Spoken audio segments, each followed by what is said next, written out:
FM Midvale. KSL Salt Lake City. From the KSL Common Spirit Health Studios, this is KSL News Radio. Utah's news, traffic, and weather station. Good afternoon. KSL News Time is 12 o'clock noon, and this is Midday. I'm Maria Shilaos.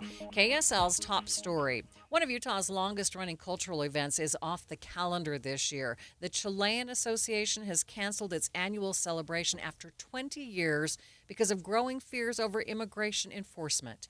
KSL News Radio's Eric Cabrera has the story. With immigration crackdowns making headlines and local law enforcement working more closely with ICE, some Utahns say fear is forcing them into the shadows. Hernando Peralta, who runs multiple Latino festivals in Salt Lake, says he was nervous the same concerns would affect his own event, but decided to go forward. We were worried that people is going to be afraid. But again, it seems like everything, we were very lucky, to have a lot of people over there. Peralta says Utah's Latino community contributes deeply to the state's culture and shouldn't have to hide it. But he understands why some groups are pulling back, especially if someone were to get detained at an event. Eric Cabrera, KSL News Radio. The former Relief Society General President of the Church of Jesus Christ Latter-day Saints, Bonnie D. Parkin, has passed away. She died on Monday at the age of 84. Parkin was the 14th Relief Society General President, serving from 2002 to 2007. Funeral services have not yet been announced. We are finally learning more about 3 people found dead in Millard County. KSL News Radio's Alexandria Bonilla has more. The county sheriff's office says they believe it was a murder-suicide, where 28-year-old Jay Stevens shot and killed his grandmother, Colleen Halsey, before turning the gun on himself. A 23-month-old was also found dead at the scene, but the cause of death has not been released. The sheriff's office is asking for patience and understanding as they continue to investigate the deaths. Alexandria Bonilla, KSL News Radio. A vigil will be held tonight for the 4 people, including a police officer who died at a high-rise in New York City in an office building there. The building is home to the NFL's headquarters, and New York City police say that the gunman, who later killed himself, may have had CTE, a traumatic brain injury that football players are susceptible to, caused by repeated hits to the head. ABC News contributor and former NYPD Chief Detective Robert Boy says investigators will be combing through the evidence, namely a note that the shooter left behind. He wanted to make a statement when he died, and he did. And so that's where we are right now. But there's more here to this. Where did he get the gun? How did he get the gun when he had this documented mental illness? So all those things have to be answered out in the days to come. KSL's top national stories on the Senate floor today. Senate Minority Leader Chuck Schumer mourned the loss of 4 New Yorkers killed in the shooting Monday evening in Midtown Manhattan. Yesterday, my city, the greatest city on earth, was shattered when a gunman took the lives of 4 innocent New Yorkers in cold blood, just 4 blocks from my office in Midtown Manhattan. Among those killed was an off-duty NYPD officer working security for the building. Schumer says he died doing what NYPD officers do every day, running toward danger, protecting others, putting his own life on the line.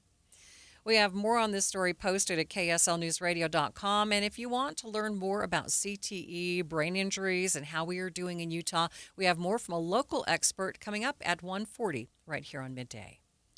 A main warehouse for NPS caught fire last night, potentially causing tens of thousands of dollars of damage. KSL News Radio's Brianna Willis reports. The fire happened in one of their 2 main warehouses in Salt Lake, says NPS Director of Security Stan Alexander.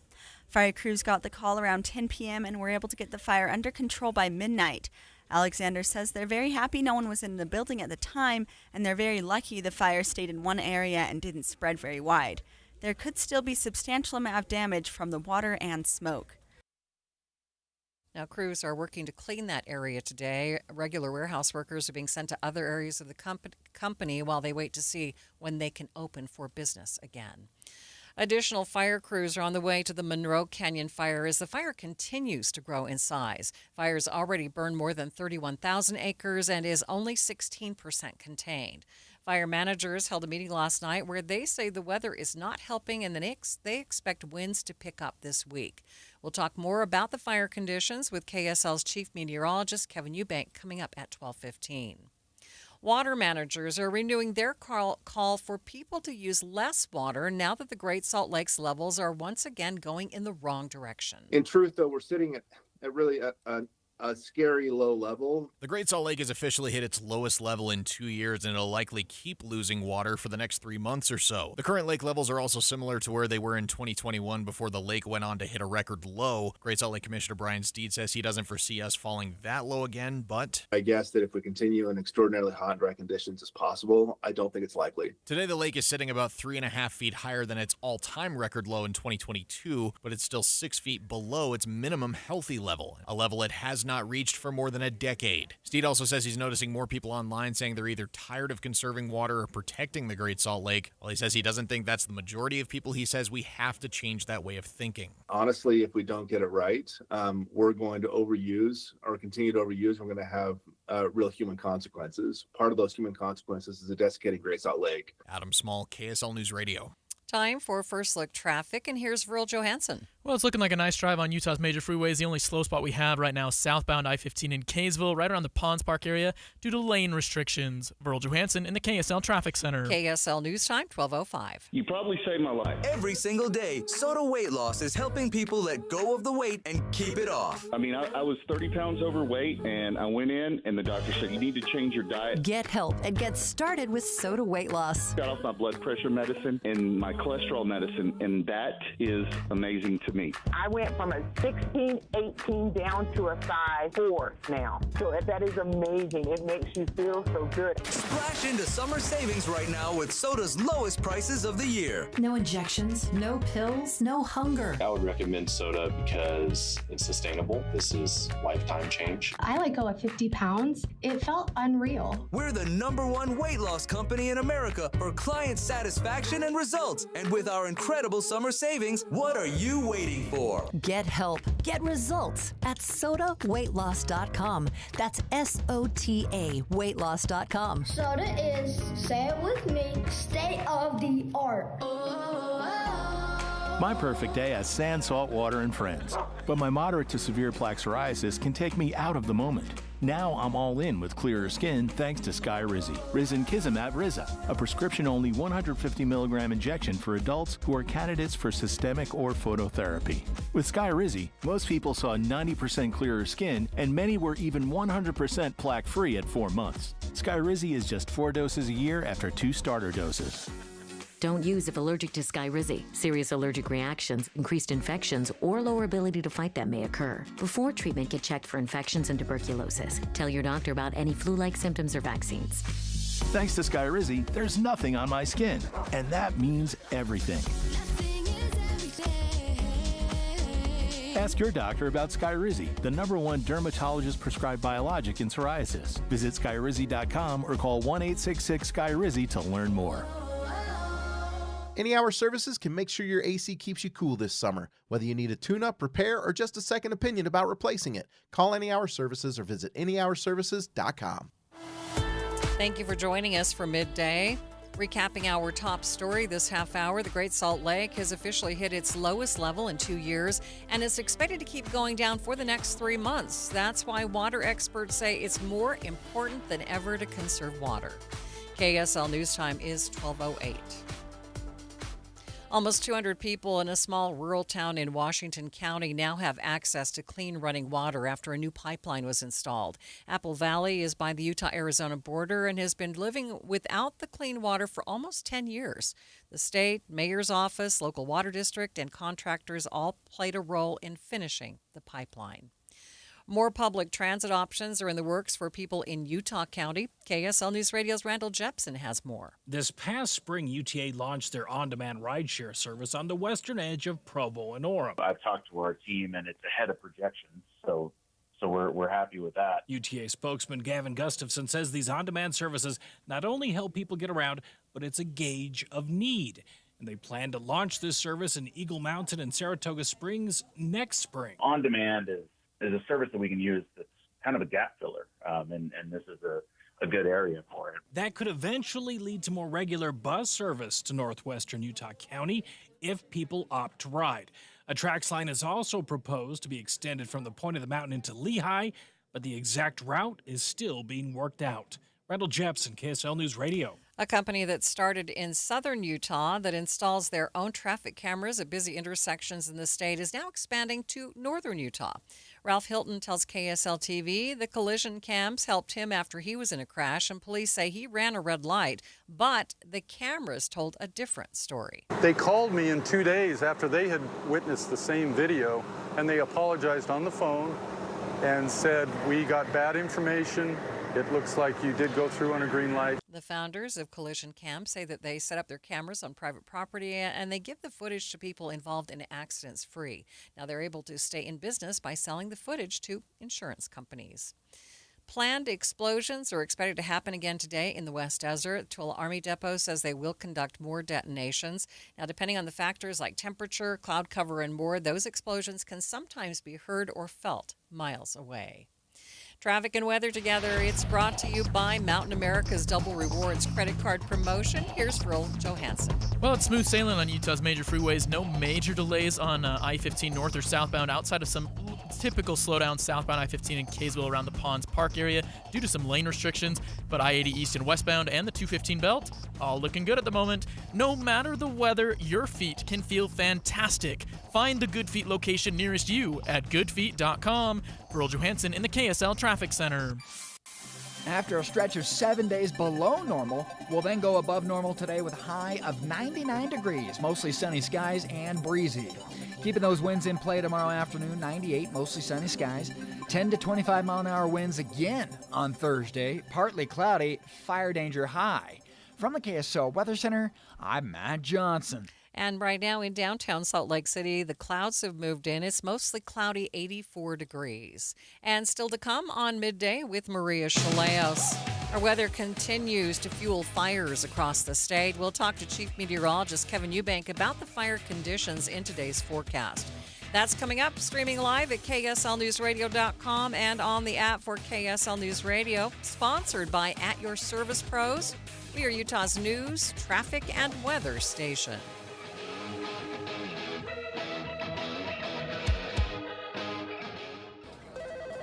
Comcast Business High Five Hotline. What's the state of your excitement? I signed my business up for the 5-year price lock guarantee, and I can't stop high-fiving people. High five! Okay, deep breath. You're in a good place. You signed your business up for 5 years of gig speed internet and advanced security, all on our ultra-reliable network. Gig speeds and advanced security? I'm so stoked! Yep, and you get it at a great rate that's locked in for 5 years. Woo! The high five is just your body's way of saying, I'm winning. So this is natural. High-fiving everyone you see in a state of business savings enthusiasm? Totally natural. Sweet! Thank you! Thank you! High five, everybody! High five!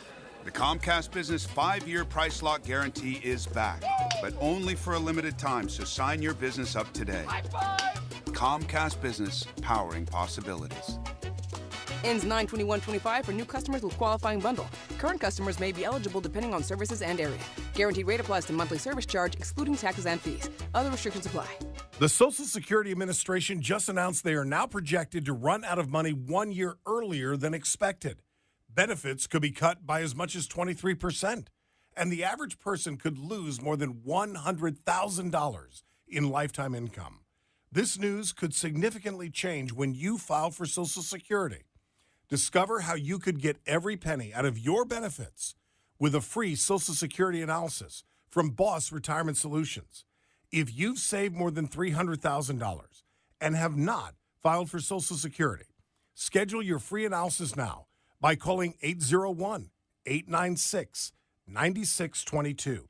This free, customized analysis could help you get every penny out of Social Security. Call 801-896-9622. That number again, 801-896-9622. Boss Retirement Solutions is not affiliated with the Social Security Administration. Your electric bill is going to be higher for summer, but not if you get new windows from Advanced Window Products. State-of-the-art double-pane windows and insulated frames, any style, any color, from a company that's been building them right here in Salt Lake City for 39 years. Not only are you buying local, but you're cutting out the middleman because they're the factory. You save 30, even 40% on your new windows, and you get a lifetime guarantee from a trusted local company. If there's a problem 5 years from now, they come right over and get things straight. And right now, you can save even more. If you call Advanced Windows for a quote, they'll give you an extra $2,500 off on 10 windows or more. Advanced Windows offers buy now, pay later. They have 60-month 0% financing. They always work out affordable payments, plus $2,500 off. So get your new windows for summer. Make the call now, 801-850-9100. That's 801-850-9100, or you can go to advancedwindows.com. KSL News Time, 12:15. The three things you need to know this hour. First, fears over immigration enforcement have led Utah's Chilean Association to cancel its annual festival, but other Latino organizers say staying visible is more important than ever. I'm KSL News Radio's Eric Cabrera. Second, a fire last night at one of NPS's main distribution warehouses potentially caused tens of thousands of dollars in damage. Third, traffic and weather together, Verl. It's a crash-free drive at the moment, north and southbound on I-15 between Ogden and Provo, and I-80 east and westbound between Park City and Tooele. I'm Burl Johansson in the KSL Traffic Center. Mostly sunny today with a high of 99 degrees. Cooler weather to come. I'm Matt Johnson. It's mostly cloudy in downtown Salt Lake City, 84 degrees. Time now for KSL's top national stories. From ABC News, I'm Chuck Severson. Ghislaine Maxwell, the former Jeffrey Epstein co-conspirator, has appealed to Congress today to push for a pardon so she can testify openly and honestly about him. That in a letter from her attorney to the House Oversight Committee. ABC's Rachel Scott. Trump and Epstein were friendly for more than a decade. But when Epstein was arrested in 2019, Trump said they had a falling out and hadn't spoken in 15 years. He stole people that work for me. I said, don't ever do that again. He did it again, and I threw him out of the place. And also saying that he never went to Epstein's private Caribbean island. Prices will go up on many items next month, says Procter & Gamble, the giant U.S. company that makes Tide, Crest, Charmin, and many more things. P&G says it's trying to reduce expenses on materials it imports from China because new tariffs are adding about $1 billion in costs.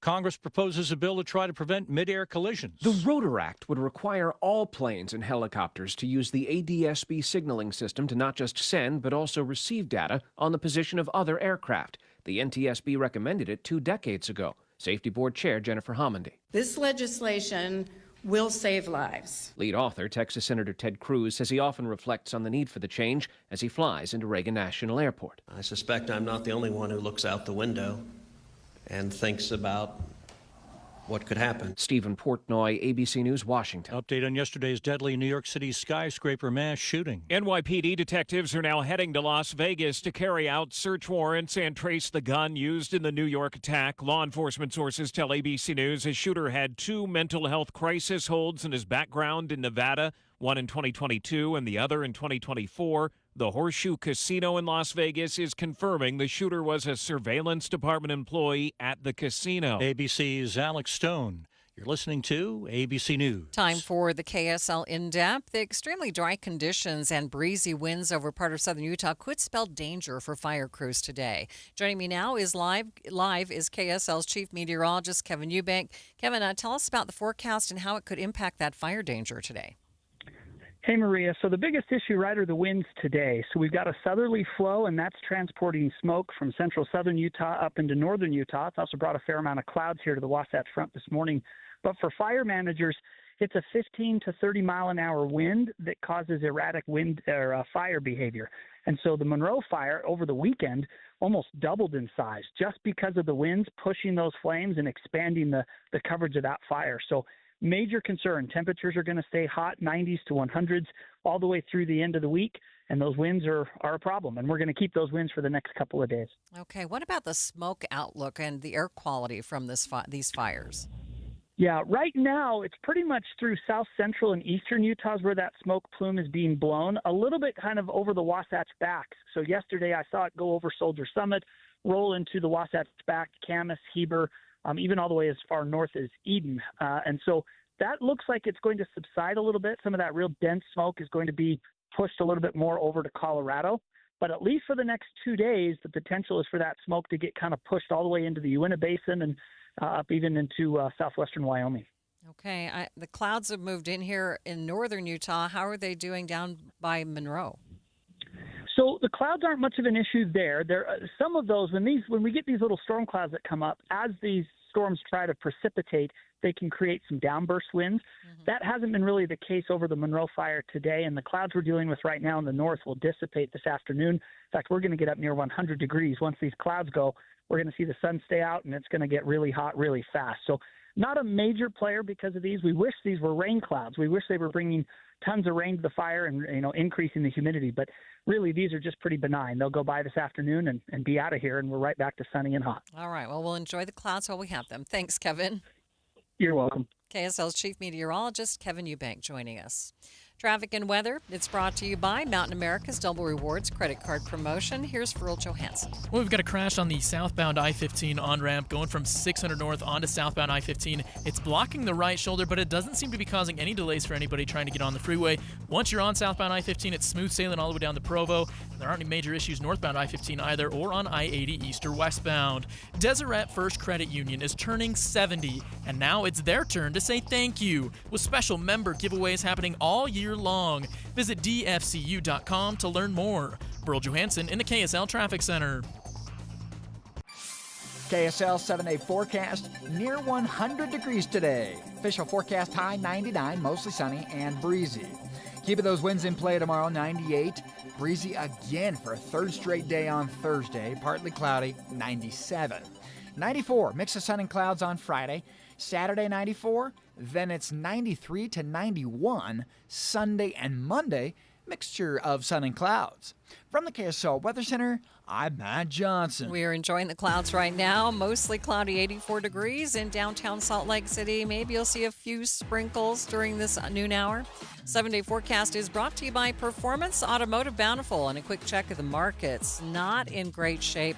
The Dow is down by more than 200 points. That's about 0.5%. A complete update of money news coming up next. AARP Utah is excited to share a big win for Utahns on their electric bill, thanks to the Public Service Commission's decision. Instead of the original crippling proposal of a 30% increase, your Rocky Mountain power bill will go up less than 5%. AARP Utah wants to thank over 3,000 of its members who stepped up to help. You used your voice and sent postcards addressing your concerns that were hand-delivered to the Commission.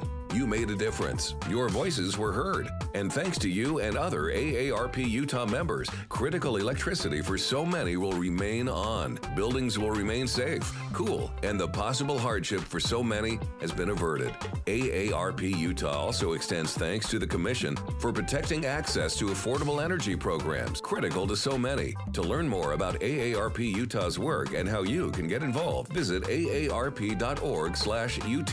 That's aarp.org/UT. Man, look at that Return of the Dang Old King, man. Oh, wow.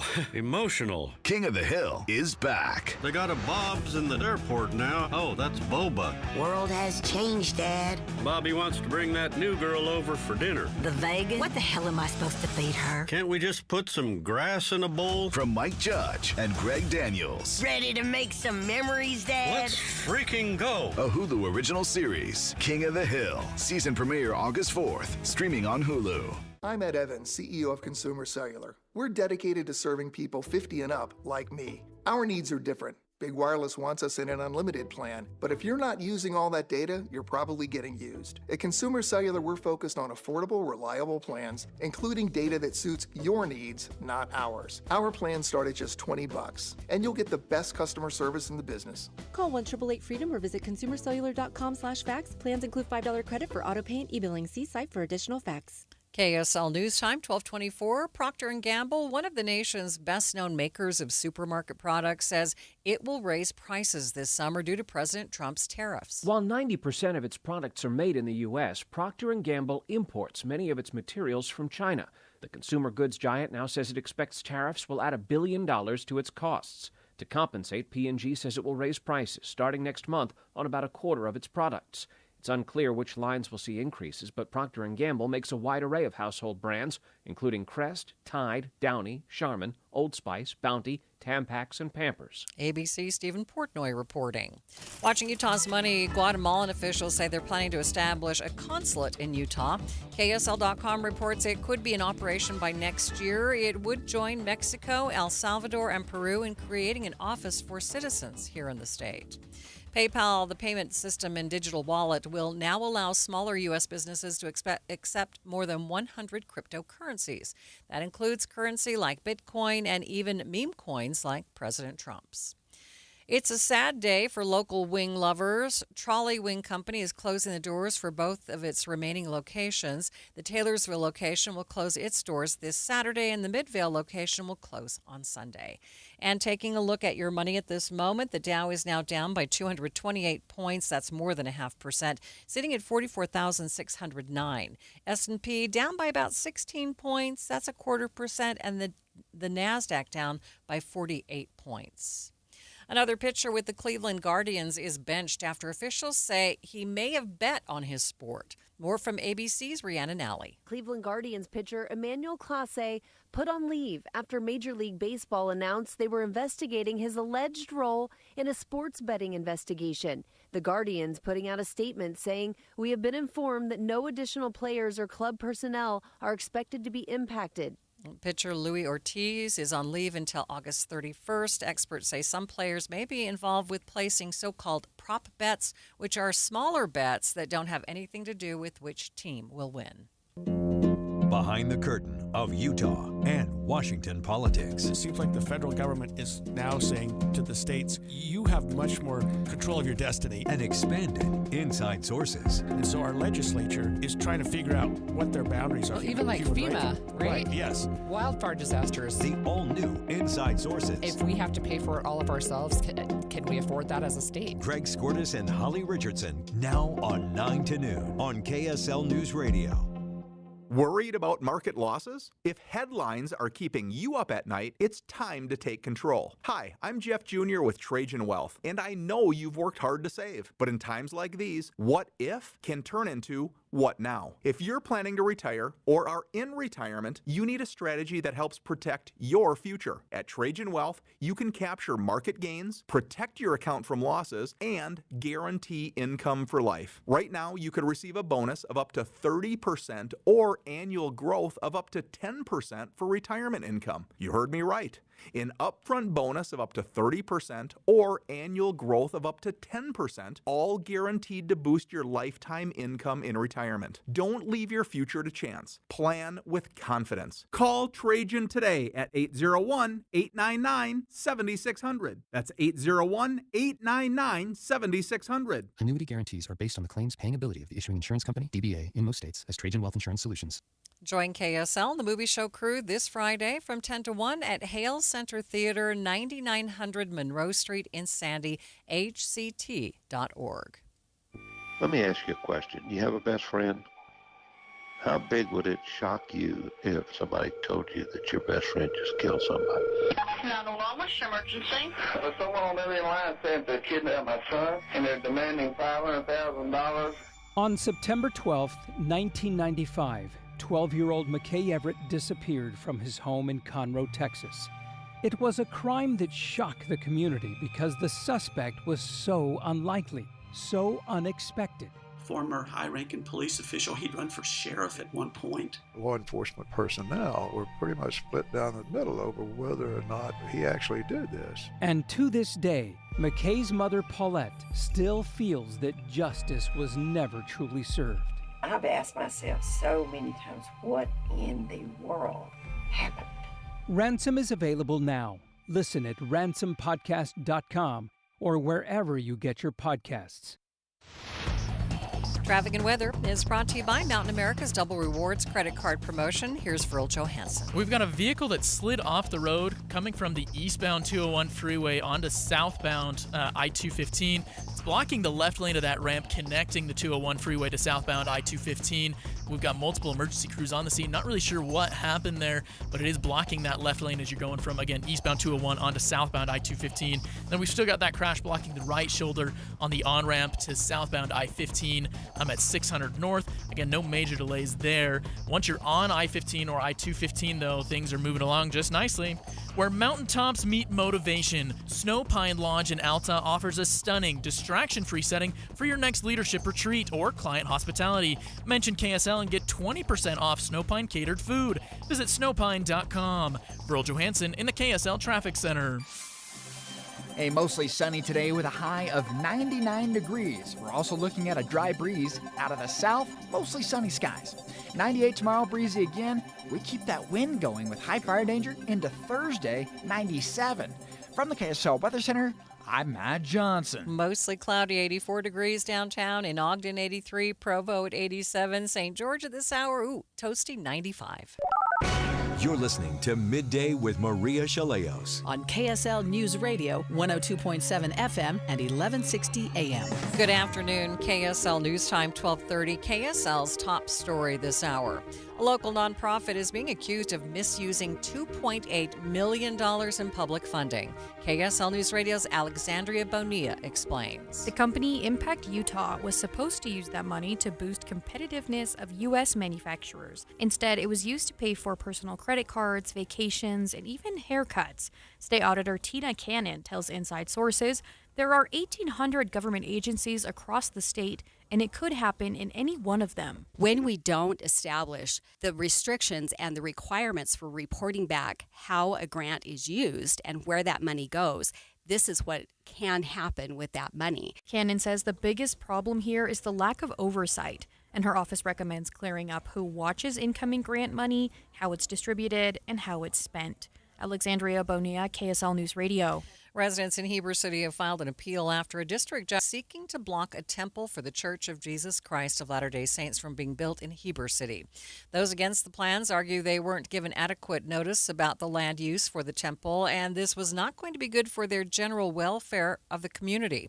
The judge disagreed. The church said last week that the temple site plan was approved by Wasatch County nearly 2 years ago, and they look forward to the next steps in beginning construction.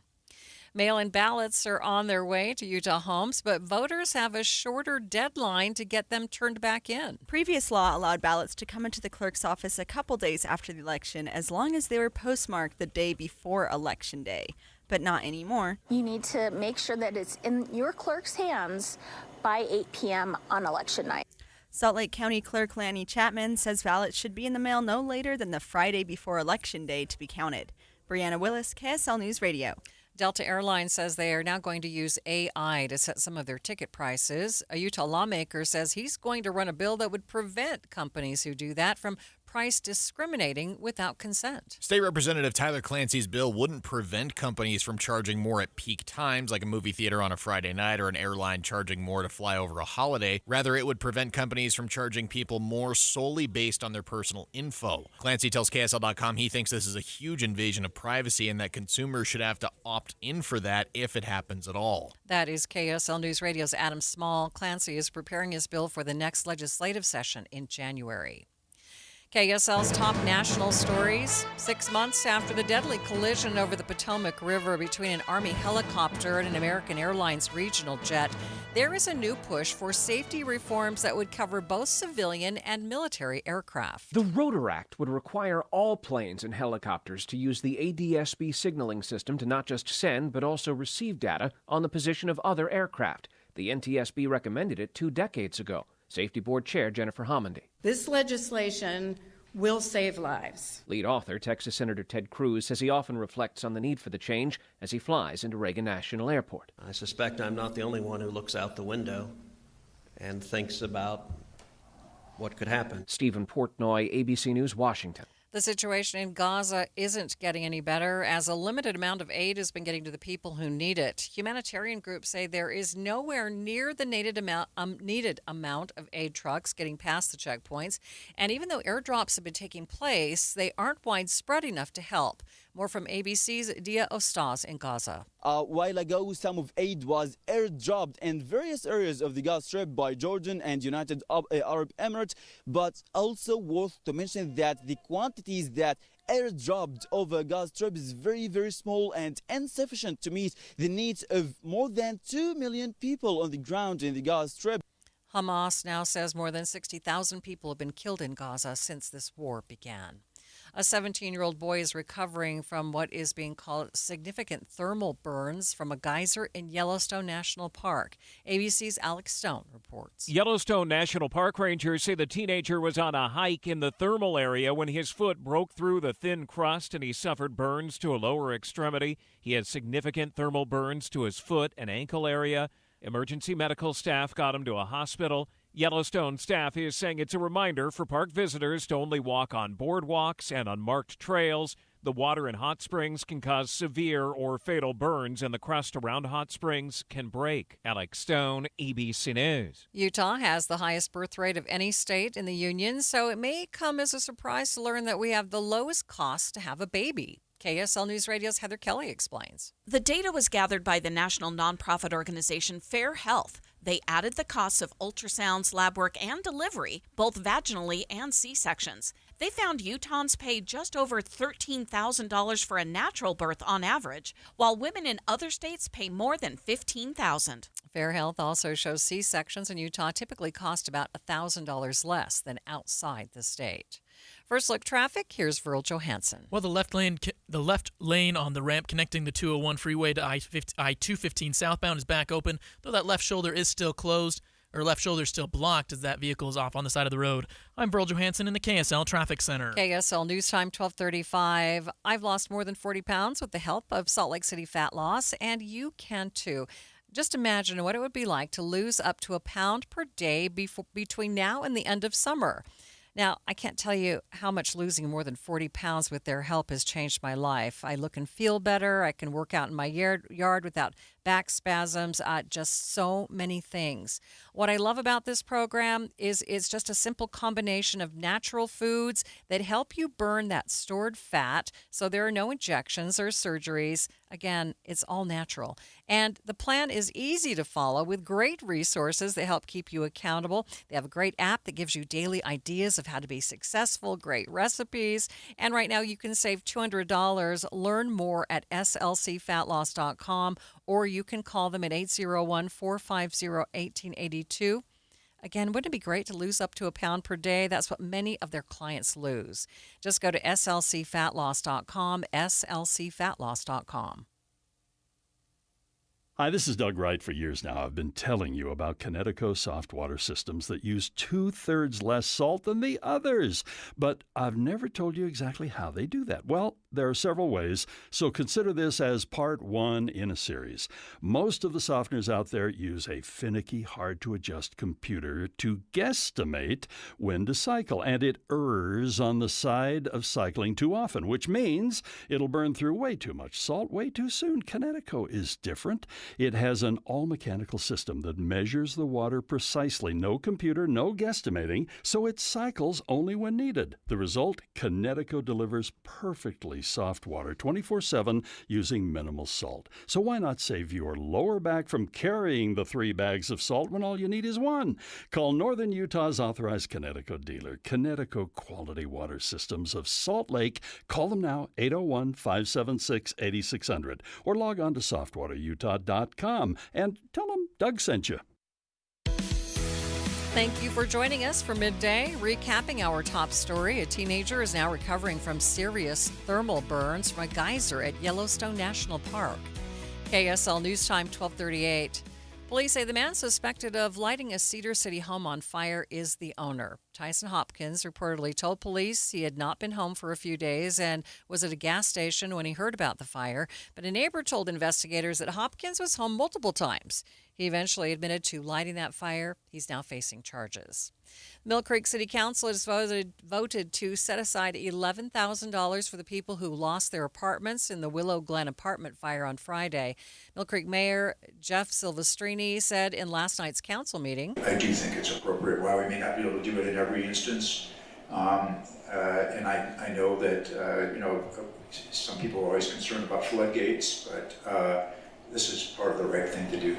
The city also says the public has put up an additional $41,000 for the families. Each unit is expected to get $2,300 apiece. Checks start going out today. Still, those who lost their homes in that fire are still trying to figure out what comes next. Laura and Aiden Stedman's apartment was the couple's first home together, and Laura tells KSL TV the hardest part is losing family keepsakes. My great-grandma had handmade some cute snowflakes for Christmas ornaments, and she's long passed, and those are gone. She says they plan to move to Massachusetts to live with Aiden's parents. Many others who lived at the complex also don't have family nearby. You can find ways to help on our website, kslnewsradio.com. The Red Cross has been busy helping people who lost everything in that fire, but they've also been helping the firefighters who fought the fire. KSL News Radio's Eric Cabrera has more. When the Mill Creek fire sparked evacuations, Red Cross volunteers jumped into action. But it wasn't just about shelters or supplies for displaced residents. Mass Care lead Jennifer DeTapia says they were also out at the fire line, supporting first responders in the background. The other part of our work that I'm really proud of is working with the first responders and providing them what we call canteening services, which is basically, food, ice, drink. It's one piece of the larger response puzzle, helping ensure emergency crews have what they need to keep going when the heat is on. Eric Cabrera, KSL News Radio. Traffic and weather together. It's brought to you by Mountain America's Double Rewards credit card promotion. Here's Virl Johansson. Well, Maria, we still have crews on the scene on the connector ramp between the eastbound 201 freeway and I-215 southbound. As they're trying to help a vehicle that's just turned facing sideways off the side of the road. The left shoulder is blocked, but doesn't seem to be causing any delays there. We also still have the right shoulder blocked on the I-15 southbound on-ramp from 600 North in Salt Lake City. That's blocking that right shoulder. No major delays there either. We are starting to see some slowdowns northbound I-15 out in Draper and Sandy, starting at about 123rd South up to 114th South. Virl Johansson in the KSL Traffic Center. Here we go with almost a carbon copy of yesterday. Mostly sunny, high of 99, breezy out of the south. 98, hazy sunshine, mostly sunny on your Wednesday. Thursday, partly cloudy, more wind out of the south. From the KSL Weather Center, I'm Matt Johnson. And it's mostly cloudy in downtown Salt Lake City, 84 degrees. Coming up on midday, patrols are ramping up in Spanish Fork Canyon as law enforcement officers try to curb the number of accidents there. We will talk to the Utah County Sheriff's Office about this. That's coming up, streaming live at kslnewsradio.com and on the app for KSL News Radio. We are Utah's news, traffic, and weather station.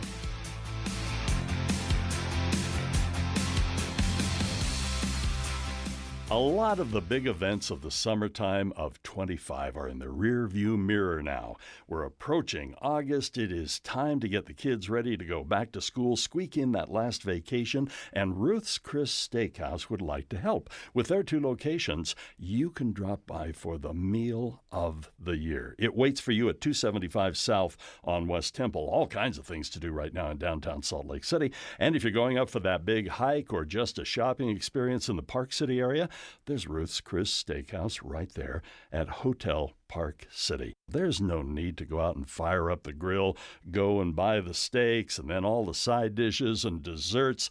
Then you have to worry about cooking that steak just right. I mean, after all, we know how expensive steaks are right now. It has to be cooked to perfection. The side dishes, everything else. And then there's the cleanup. Let Ruth's Chris Steakhouse take care of that for you. Wrap up your great summertime with an experience at Ruth's Chris Steakhouse. Hi, this is Derek Overstreet, president of the New Millennium Group and co-host of Stop Working, Start Living with KSL News Radio. Can you imagine what your life would be like if you could retire 3 to 5 years earlier than you thought possible? The things you could do, the loved ones you could spend time with, the memories that you could create.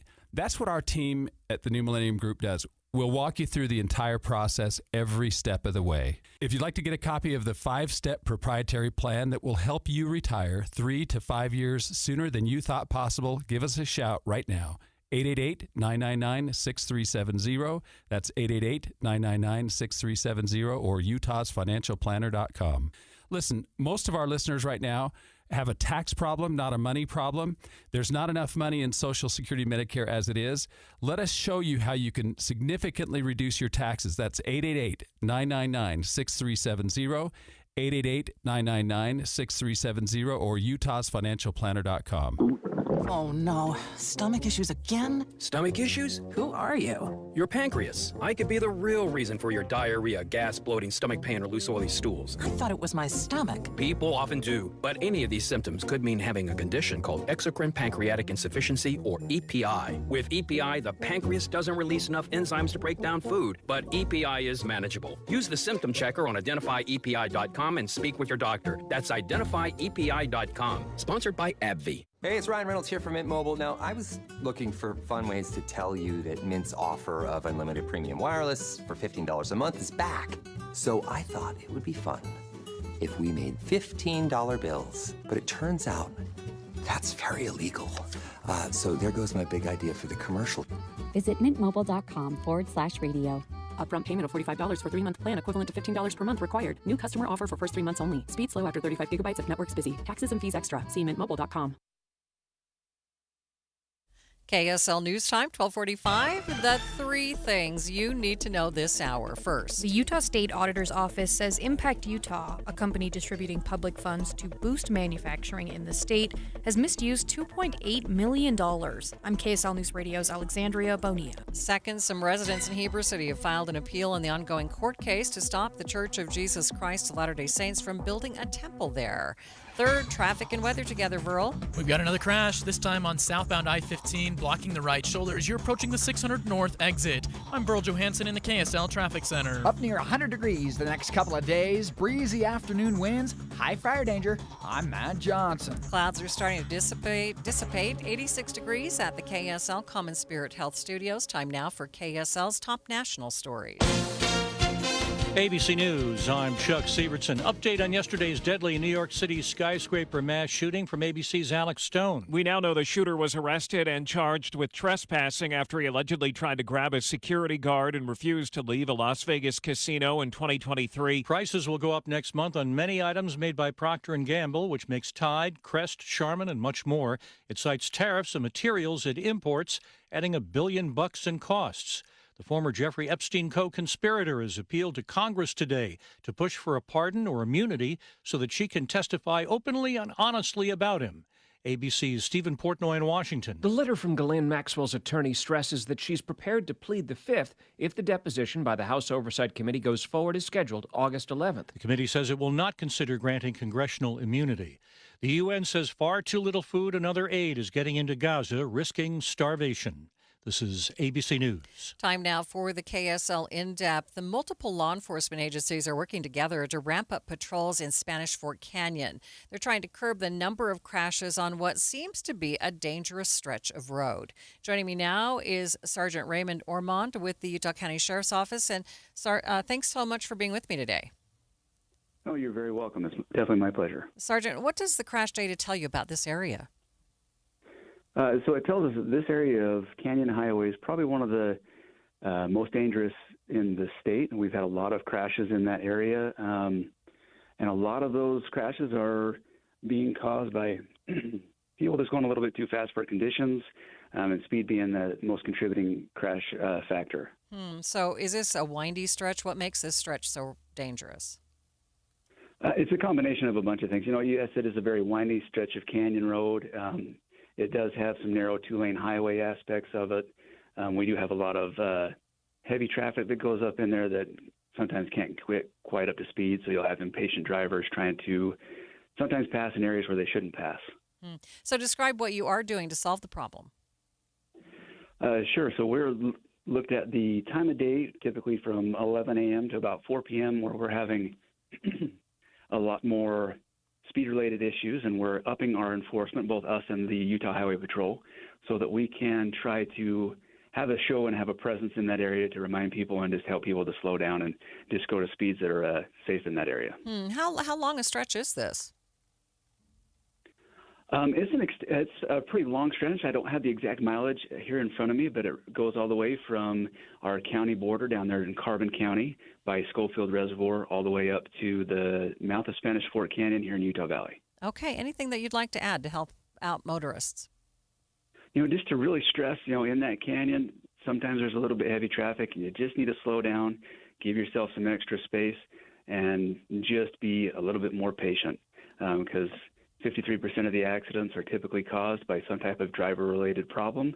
And so if we can just take that extra breath, give ourselves a little space, hopefully we can help reduce those amount of accidents. Sergeant, I appreciate your time. Thanks for being with me. My pleasure as always. Live on the KSL Newsline, that is Sergeant Raymond Ormond with the Utah County Sheriff's Office. Traffic and weather together. It's brought to you by Mountain America's Double Rewards credit card promotion. Viral, where are the trouble spots? Well, we've got a crash that's on the right shoulder of southbound I-15 as you're approaching the 900 North exit. Blocking that right shoulder doesn't seem to be causing any major delays for people. We also still have crews on the scene blocking the left shoulder on the connector between the eastbound 201 freeway to I-215 southbound as they're trying to help a vehicle that's facing sideways at the moment. No movement there. And then we've got our typical slowdown southbound I-15 in Kaysville, right around the Ponds Park area. Northbound I-15, though, all the way from Provo up to Ogden. Looking good. Earl Johansson in the KSL Traffic Center. KSL 7-day forecast does not bode well for fire danger, especially in southern Utah. Breezy today, 99, mostly sunny skies. Down to 98, just a couple of clouds on Wednesday afternoon and breezy again. 10 to 25 mile an hour winds on your Thursday, partly cloudy, 97. Fire danger will be high yet again. 94, mix of sun and clouds on your Friday. Mid-90s with sunshine on Saturday. Sunday into Monday, though, how about 93 to 91 respectively? From the KSL Weather Center, I'm Matt Johnson. And the sun's starting to peek out behind the clouds right now at 86 degrees in downtown Salt Lake City. 7-day forecast is brought to you by Performance Automotive Bountiful. Wednesday on KSL, Amber Alerts. The sooner a child is recovered, the more likely they are alive. Designed to grab your attention and save lives. That played a huge role in bringing those kids home safely. But what happens when an alert is issued by mistake? What did we learn? And why didn't officers have timely information the KSL investigators uncovered in minutes? We went back and looked to see how can we improve. KSL investigates Utah's Amber Alert system, Wednesday at 10. Looking for something fun to do? Then elevate your excitement this summer at the Utah Olympic Park with a Gold Pass. Feel the adrenaline rush of reaching speeds up to 50 miles per hour on extreme tubing. Fly high above the treetops on zip lines. Take a ride down the famous Alpine Slide. All the amazing summer activities are open daily from 9:30 a.m. to 5:30 p.m. Details and tickets for the ultimate Gold Pass this summer. Visit UtahOlympicLegacy.org. That's UtahOlympicLegacy.org. Feeling a little adventurous? Why not try a summer bobsled experience? It's the ride of a lifetime. The Summer Bobsled Experience lets you cruise down the full-length Olympic track used during the 2022 Olympic Winter Games. Driven by a professional pilot, you'll experience 15 turns and reach speeds up to 65 miles per hour. It's truly a ride unlike any other. Details at UtahOlympicLegacy.org. UtahOlympicLegacy.org. Pro Savings Days are back at Lowe's. Right now, get a 4-piece GE kitchen suite for under $2,000. Plus, get a free DeWalt 20-volt Max XR 8-amp-hour battery when you buy a select DeWalt tool. Save big with deals that work as hard as you do. Shop Pro Savings Days in-store or online today. Lowe's, we help, you save. Valid through 8/1. Selection varies by location. While supplies last. Discount taken at time of purchase. See sales associate for details. Now is the perfect time to start on your next success. Apply now and save with no application fee. Classes start August 13th. An accredited state university, University of Maryland Global Campus offers online and hybrid courses.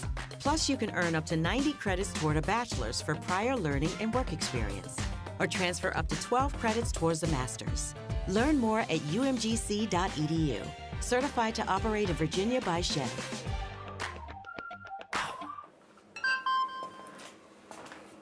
Email from school about the incident today. Scary. Tell me about it. Did you have any idea that was going on? None. I mean, you saw Derek at the game last night too. Did you have a clue? No, but you know, teachers like me, parents, we don't always know as much as you guys do. Kids hear first about what's going on with other kids. Half the time, it's rumors. It can be hard to tell sometimes, but if you're ever concerned about a friend who's having trouble with alcohol, prescription drugs, bullying, violence, anything, you need to tell an adult. Mom or me, a teacher, coach, school counselor, someone you know and trust. Dad, no kid is gonna tell an adult about that kind of stuff. I get it, but if we don't know, we can't help. Speaking up about a problem, that's what helping a friend is all about. For more information, visit underagedrinking.samhsa.gov. KSL News Time, 12:54. More supermarkets are now using digital tags, meaning the price you pay for a particular grocery item can change several times per day. ABC's Rhiannon Alley has more. It's fueling fears of surge pricing. Senators Elizabeth Warren and Bob Casey have sent a letter to Kroger warning the labels could be used to squeeze consumers to increase profits. But the company insists the labels won't be used for surge pricing. Companies say the tags help cut back on time-consuming labor. Walmart says it used to take 2 full days to update prices across the store. With digital tags, just minutes. Walmart has installed digital tags in more than 400 locations with plans to reach 2,300 stores by next year. Kroger and Whole Foods are expanding pilot programs as well. Watching Utah's Money, the breach of the dating advice app T is a lot bigger than the company originally thought. CBS reports a cyber attack exposed personal information, including 59,000 images and direct messages. It's now sparking questions about app safety. A popular single-serve coffee pod brand is recalling some of its cups, saying ink from the packaging could get into the coffee when it's brewed. It's New Mexico Pinion Coffee, which is sold at Costco, Walmart, and Target. The Summerween trend continues. Pop-up store Spirit Halloween is already starting to claim empty buildings. The retailer had a grand opening last year on August 1st. There is no official word on when the first store will open this year, but it could be soon. And taking a look at your money at this moment, the Dow is down by 230 points, more than 0.5%, sitting at 44,607. S&P is down by 15, and the NASDAQ is down by 35 points. Researchers say the vaccines of the future could be delivered through flossing your teeth. KSL News Radio's Randall Jepson has more. A regular vaccine shot creates antibodies in our bloodstream. But right now, the researchers, they're testing out this vaccine floss on animals. They say the results have been encouraging because the floss contacting our gums, it stimulates antibodies in our mucus, and that can go into our nose and lungs. That gives us added protection to the places where viruses attack first. Now, these results, they're published in the journal Nature Biomedical Engineering, but there are some drawbacks to this flossing technique, including it wouldn't work on infants and toddlers. Randall Jepson, KSL News Radio. Home sellers, do not lose money selling your home the old way. Make more money when you sell your home with a Bank Buster loan. This is Rod with the Save Right Realtor team at Realty Path. Average interest rates are in the mid to high sixes, but Save Right Realtors will market your home with a fixed rate as low as 4.75%. The ultra-low Bank Buster rate gives buyers monthly payments that are hundreds less than comparable homes. When your home is much more affordable, you get a larger pool of potential buyers who can buy your home. When buyers compare homes and see your home is hundreds less per month, you'll get a quicker offer and a higher sale price. Do not lose money selling your home the old way. Sell faster and make more money. Sell with Save Right. Sell with the Bank Buster loan. Call 801-APPROVE or visit SaveRight.com. Ready to order? Yes. We're earning unlimited 3% cash back on dining and entertainment with a Capital One Saver card, so let's just get one of everything. Everything? Fire everything! The Capital One Saver card is at table 27 and they're earning unlimited 3% cash back. Yes, Chef!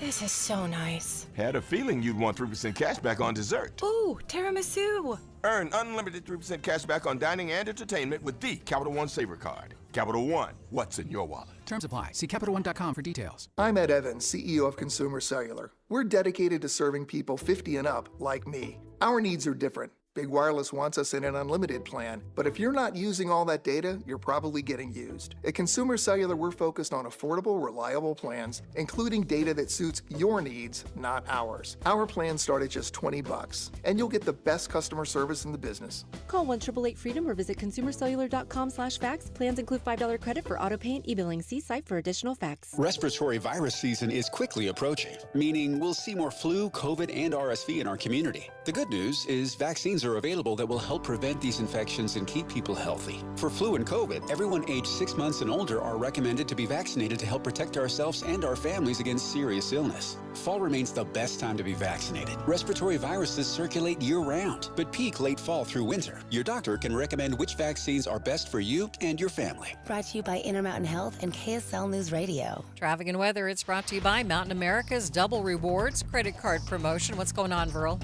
Well, we've still got crews on the scene southbound I-15 as you're approaching the 900 north exit in Salt Lake County. Just they're working to help a crash get cleaned up that's on the right shoulder. Doesn't seem to be affecting any other southbound traffic. Northbound traffic all the way from Provo up to Ogden looking good. We do have some typical slowdowns in Kaysville on southbound I-15, this time because of lane restrictions due to construction. And we still have crews on the scene on the 201 interchange connector to southbound I-215 as they're still trying to help that vehicle that's just facing the wrong way. Burl Johansson in the KSL Traffic Center. High today of 99 degrees, a little bit cooler tomorrow with 98, and then hopefully down into the low to mid 90s for the rest of the week. Right now, 90 degrees downtown.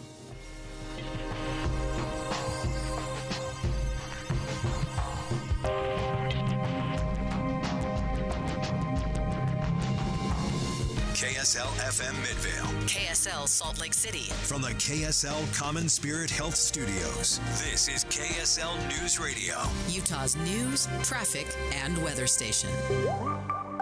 As ICE crackdowns continue around the country, it's causing a cancellation of cultural festivals here in Utah. We were afraid that because, the situation with the immigration and the ICE raids, a lot of people were concerned about, those situations. The time is 1 o'clock on Tuesday, July 29th. It's midday. I'm Maria Shilaos. Coming up, why some other Latino organizers say they are still going forward with their plans in order to maintain visibility for their causes. Also this hour, concussions, mild traumatic brain injuries are treatable. They're easy to address if we know you have them. We shouldn't be afraid to get them looked at. We should be proactive. The alleged shooter in New York City claimed to have had a traumatic brain injury that led to his killing of several people. We really dig into brain injuries and how we are doing with preventing and treating them here in Utah. But first, our top stories.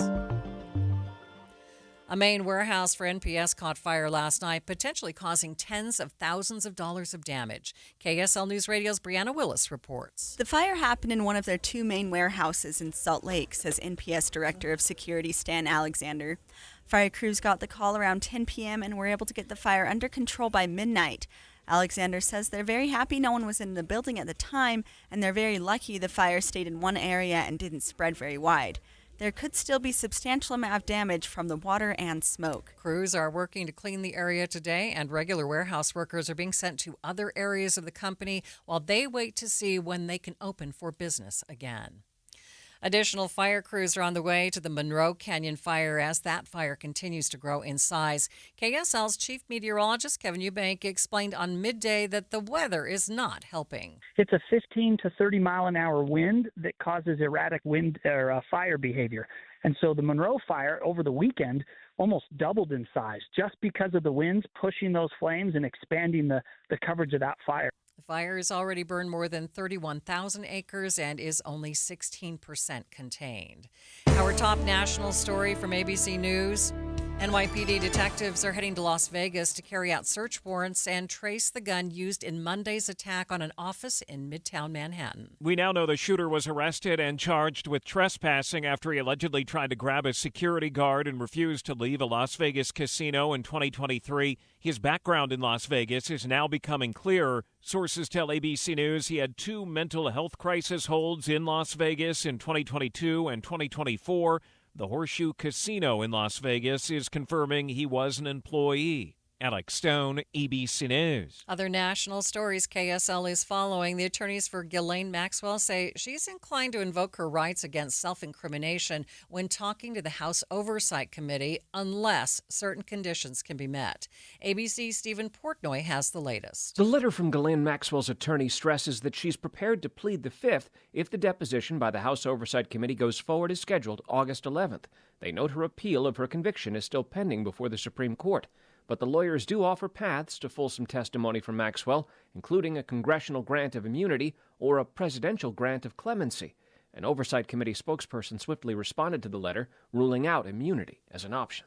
The House Oversight Committee subpoenaed her earlier this month. Taking a look at your money at this moment, the Dow is down by 220 points, about 0.5%, sitting at 44,618. S&P down by 15, and the Nasdaq is down by 43 points. Traffic and weather together. It's brought to you by Mountain America's Double Rewards credit card promotion. Here's Virl Johansson. Well, UHP is blocking the left lane again, connecting eastbound 201 to southbound I-215. So they're trying to get this vehicle that was turned and facing sideways back onto the road again and out of the way. It's blocking they're blocking that left lane again. We'll see how long it takes to clean that up. Then we're also seeing a crash on southbound I-15 right before the 900 North exit. This one just over on the right-hand shoulder, but it doesn't seem to be causing any delays for any southbound traffic. Northbound I-15 looking pretty good. Virl Johansson in the KSL Traffic Center. Clouds keeping us a little bit cooler this noon hour, but the high today is expected to hit 99 degrees and 98 tomorrow, 97 on Thursday. Not really a chance of rain, but then down into the mid-90s for the rest of the week. Right now, 87 degrees at the KSL Common Spirit Health Studios. A reminder about the simplest way to get updated for your day. Hit your KSL preset when you jump in the car, and we'll take care of the rest. Hear key news updates and traffic reports. Andy and Amanda from 5 to 9 in your car. KSL News Radio at 102.7 FM. Getting help with electrical repairs is easier than you think. All you have to do is call Any Hour Services or schedule an appointment at anyhourservices.com. No one helps more homeowners than Any Hour Services. Back to school is on the brain. That means new notebooks, pencils, new everything. And while the kids are getting ready to get book smart, it's time for you to save smart with Straight Talk Wireless. Switch now and get a free Moto G 2025 with 5G when you activate select plans. Now that's a smart call. Get Straight Talk covered by Verizon's 5G network. Available at straighttalk.com and Walmart. Offer valid through 10/19/25. Taxes and fees apply. Purchase of Gold Unlimited plan or higher required for offer. Must activate the plan in-store at Walmart. Cannot be combined with other offers. Did you know you can get your prescriptions for less at your local pharmacy? You can with GoodRx. It's the free app that can save you money on your medications. Just search for your prescription, choose the pharmacy and the price that works best for you, and then show your GoodRx coupon to your pharmacist at the drop-off counter. GoodRx works at over 70,000 pharmacies, including Walmart, Rite Aid, and Walgreens, and it works whether you have insurance or not. It's easy to save. Next time you drop off your prescription, check GoodRx. To start saving today, go to goodrx.com. GoodRx is not insurance. You probably saved my life. Every single day, Soda Weight Loss is helping people let go of the weight and keep it off. I mean, I was 30 pounds overweight, and I went in, and the doctor said, you need to change your diet. Get help and get started with Soda Weight Loss. Got off my blood pressure medicine and my cholesterol medicine, and that is amazing to me. I went from a 16, 18 down to a size 4 now. So that is amazing. It makes you feel so good. Splash into summer savings right now with Soda's lowest prices of the year. No injections, no pills, no hunger. I would recommend Soda because it's sustainable. This is lifetime change. I let go of 50 pounds. It felt unreal. We're the #1 weight loss company in America for client satisfaction and results. And with our incredible summer savings, what are you waiting for? Get help, get results at sodaweightloss.com. That's SOTA weightloss.com. Soda is, say it with me, state of the art. As ICE crackdowns continue around the country, they are causing a cancellation of cultural festivals here in Utah. Thanks for tuning into Midday. I'm Maria Shilaos. The Chilean Association has canceled its annual celebration after 20 years. Organizers say it's because of growing fears over immigration enforcement. Writing on Facebook, the group says the board decided to cancel the event due to the current migratory climate. They wrote that it's more than 20 years of uninterrupted activity that they have held this magnificent event, but they have found themselves in the need to put their safety first. Now, they say they do plan to bring the festival back next year. This year, other Latino organizers say staying visible is more important than ever. Hernando Peralta runs several Latino and Hispanic festivals around the Salt Lake area. He tells KSL News Radio's Eric Cabrera that he was nervous that similar concerns with ICE would affect his own events, but he decided to go forward anyway. We were afraid that because, the situation with the immigration and the ICE raids, I mean, a lot of people were concerned about, those situations. But even that, a lot of people show up, and we are so happy that we were able to, share and show the Peruvian culture with the Utah community. Peralta says Utah's Latino community contributes deeply to the state's culture and shouldn't have to hide it.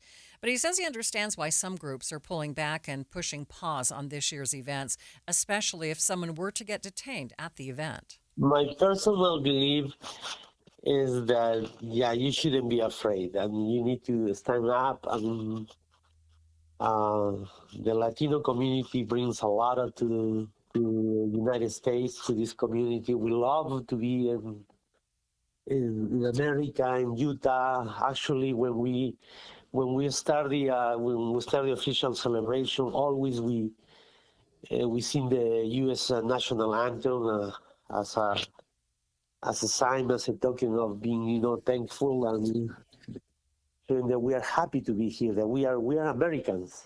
KSL News Radio's Eric Cabrera will have more on this story coming up on Jeff Kaplan's Afternoon News.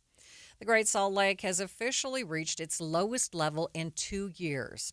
Water managers are again calling on people to conserve water, saying they are noticing more people who are tired of hearing that message. In truth, though, we're sitting at really a scary low level. The Great Salt Lake has officially hit its lowest level in 2 years, and it'll likely keep losing water for the next 3 months or so. The current levels are also similar to where they were in 2021 before the lake went on to hit a record low. Great Salt Lake Commissioner Brian Steed says he doesn't foresee us falling that low again, but I guess that if we continue in extraordinarily hot and dry conditions as possible, I don't think it's likely. Today, the lake is sitting about 3.5 feet higher than its all-time record low in 2022, but it's still 6 feet below its minimum healthy level, a level it has not reached for more than a decade.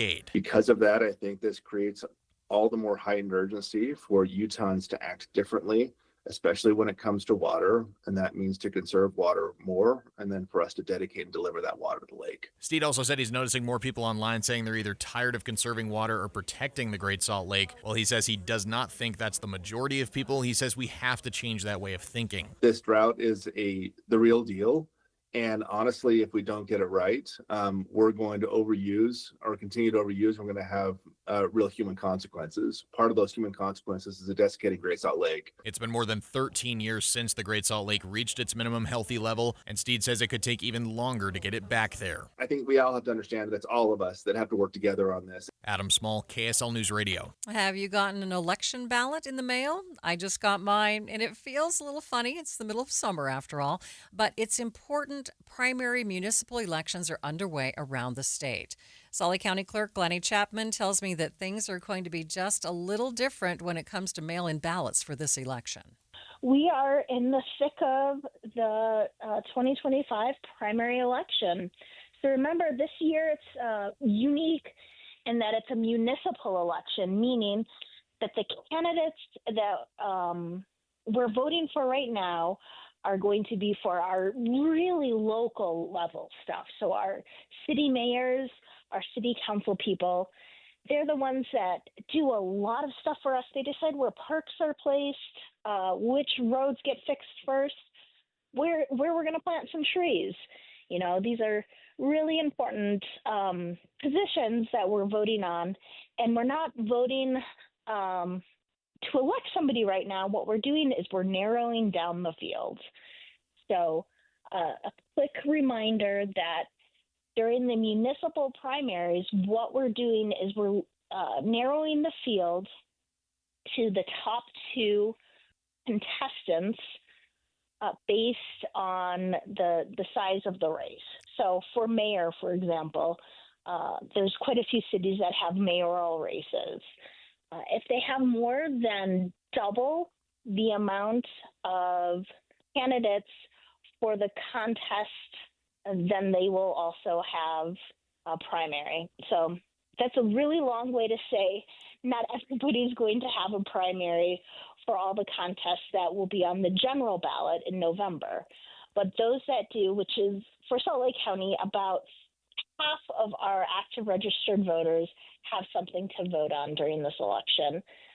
They'll see a lot of city mayor races or some city council races. All right. So if someone doesn't get a ballot, what should they do? First of all, probably not assume that they have an election, but once they determine they do, what should they do? Yeah, check out my website. I've got a really great link for people to put in their address to see if they were supposed to have an election. There are a few cities that have elected to do ranked choice voting, so everybody will move to the November election in those instances. But again, there's many cities where they just didn't meet that threshold that we were just talking about to require a primary election. So first rule of thumb, always go to my website or give my office a call. We're happy to talk to you and talk you through making sure we have your up-to-date address and if there's any other information or questions you might have. Is there anything different that people need to know for this municipal election as far as their ballots? Yes. A law that went into place earlier this year has eliminated our postmark date for those by-mail ballots. So we are now a ballot-in-hand state. What that means for our voters is that I need to have their ballot by 8 p.m. on election night for me to be able to process it. If they put it through the post office, my rule of thumb is to tell them to be careful, and I would probably not use the post office after August 7th or 8th, seeing that the election is on the 12th. But we've got 28 locations of drop boxes conveniently located throughout Salt Lake County. And as long as they put their ballot in one of those drop boxes before 8 p.m. on election night, they'll be good to go.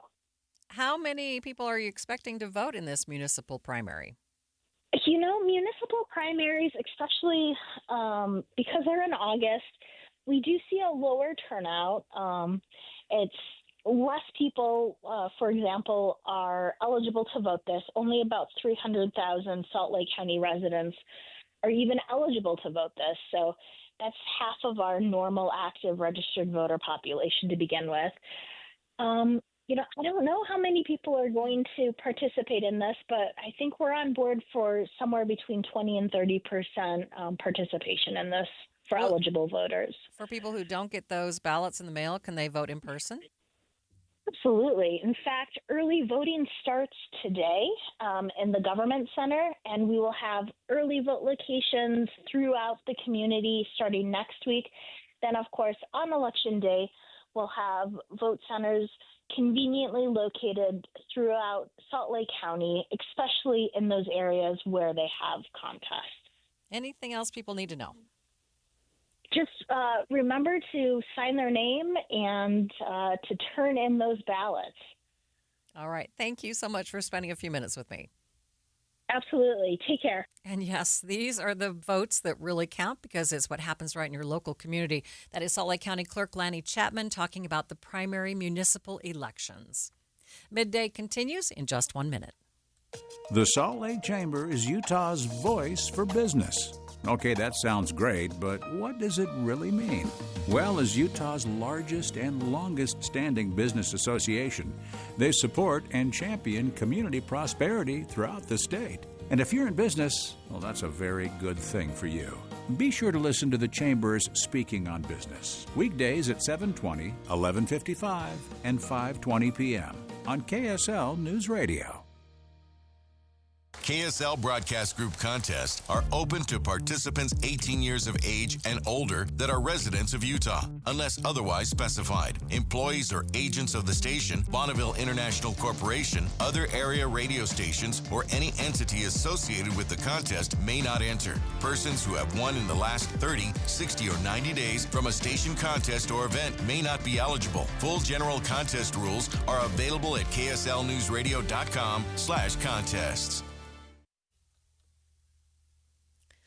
The west side of Utah County has seen massive growth over the last 10 to 20 years, and it's still growing quite rapidly, in fact. But public transit options are lacking. And if you've tried leaving Eagle Mountain or Saratoga Springs in the morning, heading to I-15 or north into Salt Lake County, you know that the traffic can get pretty dang crowded. UTA is planning to launch a new service in Utah County, hoping to ease some of that congestion. It's called On Demand and has been in service in parts of Salt Lake County and in Provo and Orem for a while now. It's a pretty cool service. It's a ride share, and unlike an Uber or a Lyft, you're often literally sharing a ride. So it's going to pick you up, not necessarily door to door. We call it corner to corner. So it might pick you up at the library down the street from your house, for example, and then drop you off, at the corner of the mall rather than at the front door, right? And you might pick up 2 or 3 people along the way. But for $2.50 a ride, it's a pretty economical way to get around town, and we're happy to be able to provide it to the west side of Provo and Orem. UTA spokesman Gavin Gustafson tells KSL News Radio's Randall Jepson that the service not only helps people get around, but also helps them gauge the need for public transit on the west side of Utah Lake. On-demand is, like I said, it's kind of a gap filler, but also it allows us to provide service to an area that doesn't have as much as maybe we and everybody would like, and sort of test out what we need in an area. So, for example, we could launch on demand in Eagle Mountain and Saratoga Springs, see what the demand is for it, see where the need is, and then we can use that data to then determine if and what and where we are able to then launch full fixed route bus services. The on-demand service will launch on the northwest side of Utah County next spring. A new audit finding millions of dollars of public grant money misused by a nonprofit here in Utah. More on the report from the state auditor herself coming up in just a few minutes. But first, it's KSL Traffic. It's brought to you by Mountain America's Double Rewards credit card promotion. Verl? Well, we've got a new crash northbound I-15. This one is in Orem. It's blocking the left shoulder in the HOV lane right next to the University Parkway exit. It is starting to cause some slowdowns. People are having to get out of the HOV lane into the left lane and go around. Other than that, though, northbound I-15 is looking good. We still have that left lane blocked on the eastbound 201 connector to I-215 southbound. It doesn't seem to be causing any major issues. There isn't a ton of traffic there, but it is blocking that left lane again, connecting the eastbound 201 freeway to I-215 southbound. Verl Johansson in the KSL Traffic Center.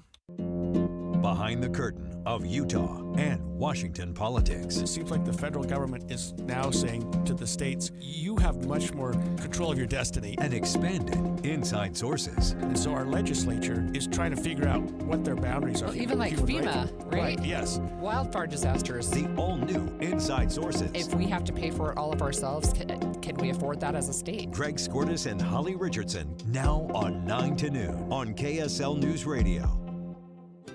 Are you looking for a fun way to get your kids outside and off their screens this spring? Try flower gardening. Starting a beautiful flower bed or easy container garden is a great hands-on way to spend quality time together while teaching kids about nature. They'll love digging in the dirt, picking out their favorite flowers, and watching them bloom, all while making real, lasting memories. Plus, gardening is a great way to slow down, soak up some sunshine, and enjoy the fresh air as a family. This is Brian with Olson's Greenhouse, and my family has been growing flowers with care for 4 generations right here in Utah. Whether you have a big sunny backyard or just a small shady front porch, our colorful, locally grown flowers make it easy to add beauty to your home. So this spring, start with a new family tradition, one that grows with your kids. Get inspiration at Olson's Greenhouse Gardens on Instagram or find a garden center near you at ogg.com. That's ogg.com for Olson's Greenhouse Gardens. When you take your grandkids to Disney, do they know what's in your investment portfolio?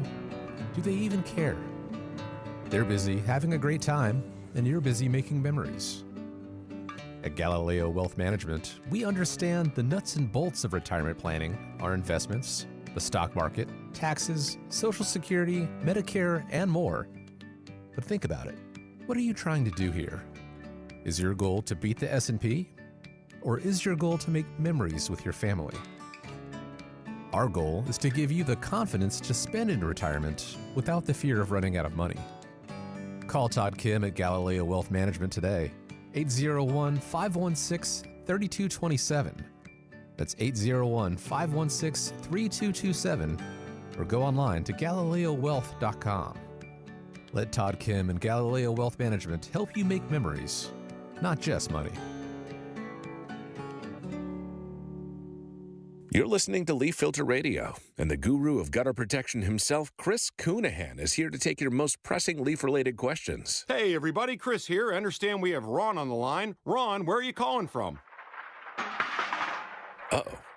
Ron, are you calling from a ladder? Well, I was.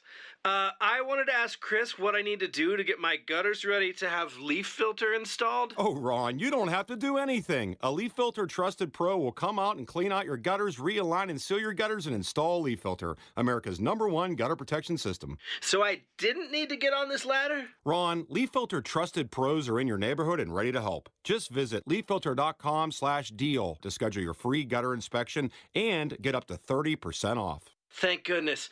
What was that site? That's leaffilter.com/deal for your free gutter inspection today. See representative for warranty details. Promotion is 20% off plus a 10% senior or military discount. One discount per household. Every 2 minutes, an American is sexually assaulted. Be the someone who gives their time. Be the someone who lends an ear. Be the someone who takes a step. This is Christina Ricci with RAIN, asking you to join the fight against sexual violence and volunteer in your community. Log on to RAIN.org, that's RAINN.org, to learn how you can be the someone. This message brought to you by the Rape, Abuse, and Incest National Network and this station.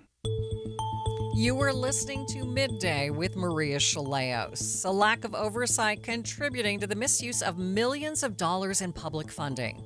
That's according to a new report from the Utah State Auditor's Office. The investigation found that some grant funds appropriated for Utah's manufacturing extension program were misused over several years by a nonprofit group called Impact Utah. The public funds misused amount to anywhere from $1.8 to $2.8 million. The auditor herself, Tina Cannon, joined Inside Sources this morning to talk about the report and how this public funding misuse was able to happen. What we saw is Impact Utah over time was doing a lot of really great work. We interviewed some really great employees that felt really great about where their jobs were headed, what they were doing for the company. But as the legislative funding increased, the amount of money coming into the entity increased, and this allowed for varied uses beyond what was intended with a manufacturing incentive grant. So there was a lot of misuse by the president of Impact Utah in being able to fund salaries, bonuses, personal credit card expenses that were on the company card and then reimbursed through the company. So you see vacations, you see massages, you see haircuts, you see it's things not necessarily part of the agenda for Impact Utah. Yeah, not what we would consider promoting manufacturing within the state of Utah. If you've ever dealt with grant money, whether from the federal government or the state, you're used to having quite a bit of oversight, lots of reports and documentation that you have to submit on a pretty frequent basis. The auditor says in this case, however, that wasn't the case. Unfortunately, in this case, that's one of the disturbing things and the lessons to be learned. There are 1,800 government agencies across the state of Utah, and we're hoping to get this message out to those 1,800 that this is entirely possible to happen in your organization as well. When we don't establish the restrictions and the requirements for reporting back how a grant is used and where that money goes, this is what can happen with that money. And it is up to that entity. In this case, it was GOEO, the University of Utah, and Utah State University, who would have had oversight over this money in making sure that it was used appropriately. This was matching federal funding, and federal requirements require very in-depth scrutiny over how that money is used with deliverables reported back, and it's a reimbursement basis. In this situation where it was grant money given and then reporting required, typically we would prefer to see in the state auditor's office, of course, a reimbursement basis. Once they have actually performed, you would give them the money. In this case, they gave them the money up front, and because it was generously funded, it gave the ability for excess money to be given out in bonuses to the president, in excessive salary to the president. And in this case, he was able to buy another company with the proceeds from this grant. How did this process work? How was the auditor able to narrow in on this waste, fraud, and abuse? A good old-fashioned hotline got the ball rolling. We run a hotline through the state auditor's office, and in waste, fraud, and abuse cases, still the most common referral to a hotline is how those cases come to light, especially ones this large. It's typically a whistleblower inside that will give us a call and let us know. In this case, they were very, very frustrated. They had documented quite a bit, sent it to our office along with several other offices. But in the state of Utah, the state auditor's office is the most well situated for a financial investigation of this type. What happens now? Will the group receive fines or criminal charges? Because of the way the state auditor's office operates, it's a little more challenging for things like this. The double-edged sword of being the state auditor is our independence requires us to just do the investigation. We are not part of management, and we are not part of the prosecution portion of this. So we can make recommendations, and we have done that. We have referred this on to the AG's office. We have already had conversations with their criminal investigations team this morning, and time is of the essence in a case like this where we are looking at trying to recover any of this money. So we've already made that referral, and that is part of this. Auditor Cannon says the main takeaway from this audit, what needs to happen going forward, is that a clearer oversight process must be established. A chain of command like this, where you've got multiple entities from the legislature to GOEO to Utah State, that muddies the water in who actually had the responsibility to oversee the contract. And that is our caution back, that we are making sure for all 1,800 government agencies across the state that they are making sure when they distribute taxpayer money that they are providing the proper oversight for how that money is being used and that it is being used appropriately. The full report can be found at auditor.utah.gov. It's 1:30 midday at KSL News Radio. I'm Maria Shilaos. Some of the stories we are watching this hour. The suspect in a deadly shooting in New York City claimed to have had a traumatic brain injury. We'll go in depth on the kind of injury he supposedly had. We'll also talk about the status of treatment and prevention for brain injuries here in Utah. And KSL traffic, Furl. We've got a crash blocking the left shoulder and left lane of I-15 northbound in Orem near the University Parkway exit. Maria? We've reached 91 degrees in downtown Salt Lake City. KSL's top local stories in 1 minute. But first, the latest from ABC News. ABC News, I'm Chuck Sievertson. An ultimatum from the U.S. chief executive to the Russian president to get a peace deal with Ukraine by 10 days from today. And then, we're going to put on tariffs and stuff, and I don't know if it's going to affect Russia, because he wants to obviously probably keep the war going. Mr. Trump to reporters aboard Air Force One coming back to Washington from Scotland. The gunman in yesterday's New York City skyscraper mass shooting had 2 mental health crisis holds in Las Vegas in 2022 and 24, say 2 sources to ABC News. Prices will go up next month on many items made by Procter & Gamble, which makes Tide, Crest, Charmin, and much more.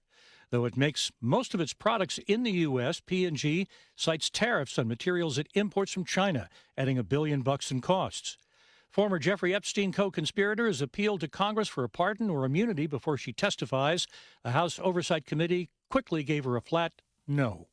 This is ABC News. KSL's top local story. The Great Salt Lake has officially reached its lowest level in 2 years. Water managers are again calling on people to conserve water, saying we can't lose our sense of urgency. 4192 is the top part of what we consider to be really bad. The Great Salt Lake today is still 3.5 feet higher than its all-time record low almost 3 years ago. But Great Salt Lake Commissioner Brian Steed says it's to the point where not only is more lake bed exposed, the ecosystem is being directly impacted. Steed also says he thinks the lake could drop another foot before winter comes, and it's already 6 feet below the minimum level they consider healthy. Because of that, I think this creates all the more heightened urgency for Utahns to act differently, especially when it comes to water. Steed also acknowledges we've been talking about this issue for several years now and that he's noticing more people saying they're either tired of being told to conserve water or help the lake, but he says it's going to take years of hard work to fix it. I think we all have to understand that it's all of us that have to work together on this. It's been more than 13 years since the Great Salt Lake reached its minimum healthy level, and Steed says it could take even longer to get it back there. Adam Small, KSL News Radio. Multiple law enforcement agencies are working together to ramp up patrols in Spanish Fort Canyon. They're trying to curb the number of crashes on what seems to be a dangerous stretch of road. This is a very windy stretch of canyon road. It does have some narrow 2-lane highway aspects of it. We do have a lot of heavy traffic that goes up in there that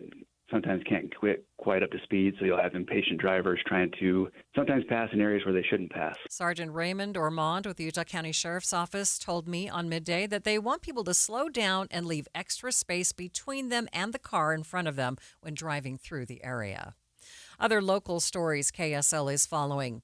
UTA says they are planning on launching more on-demand rideshare services in Utah County. KSL News Radio's Randall Jepson has more. UTA says the number of people using their on-demand service that started a few months ago on the western side of Provo and Orem, it's been outpacing expectations.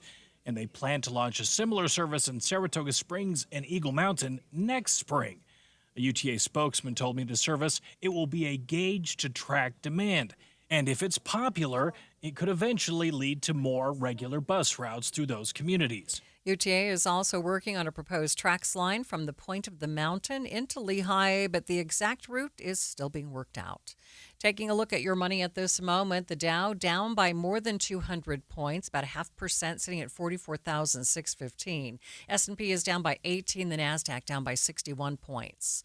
Traffic and weather, it's brought to you by Mountain America's Double Rewards credit card promotion. Here's Virl Johansson. Maria, we still have crews working to clean up a crash on northbound I-15 in Orem as you're right next to the University Parkway exit. It's blocking the left shoulder and HOV lanes, so it's causing a bit of slowdowns in the area, but it isn't adding too much to your drive time.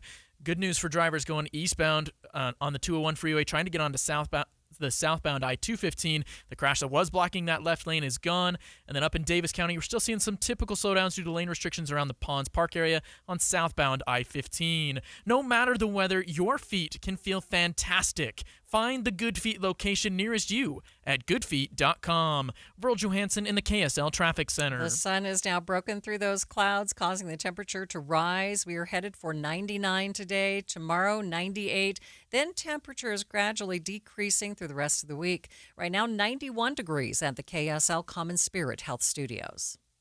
The sources where we get our news matters. When you listen to Utah's Morning News, we want you to feel the stories are important to you and trustworthy. This is Amanda Dixon. And I'm Andy Farnsworth. Join us weekday mornings on KSL News Radio. Back to school shopping. It's basically like a sport. The kids want new shoes, new jeans, new colors, new everything. And honestly, they're not wrong. They've grown. Their style has changed. And apparently, last year's hoodie is embarrassing. So we make a quick trip to the mountains. Junction Commons Park City has cooler temps, fresh air, and way better deals. Sneakers? We hit Nike Factory, Adidas, and Vans Outlet. Clothes? Abercrombie & Fitch, American Eagle, Gap Factory, J. Crew Factory, Buckle, all the brands they want without draining my wallet. And while they're shopping, I get a little mountain escape, a latte in hand, cool breeze, and a few peaceful moments to myself. Honestly, it's the kind of back-to-school tradition I can get behind. Junction Commons Park City. Cooler temps, hotter deals, and one very relieved parent. If you're talking, they will hear you. Why are we getting killed like this? Kyle's not here. Got caught drinking beer in the park a couple of nights ago. Really? Yeah. 0 tolerance. He's out for the season. Harsh. Hey, he knew not to drink. We've made that clear to all of our kids, right? No, not really. Bill, if we don't tell them what we expect and why they shouldn't drink, how are they gonna know? Talk. They hear you. For more information, visit underagedrinking.samhsa.gov. You were listening to Midday with Maria Shilaos. Investigators in New York and Las Vegas are trying to piece together clues after a man drove from his Las Vegas home and opened fire in a Manhattan building. 4 people were killed, including an off-duty NYPD officer, and a 5th is hurt. The suspect, Shane Tamura, then took his own life. ABC's Josh Margolin joins Start Here host Brad Milkey with more.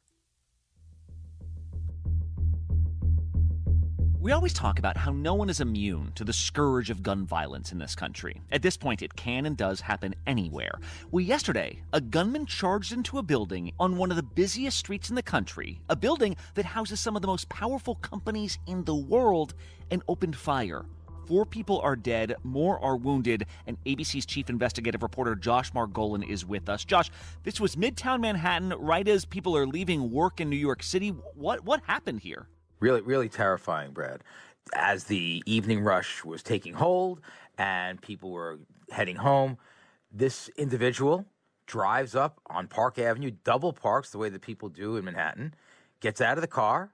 He has a rifle in plain view and walks with great purpose directly into the front door or a main door of this Manhattan skyscraper, and he starts firing at people. The building's security camera footage shows the shooter enter the lobby, turn right, and immediately open fire on an NYPD officer.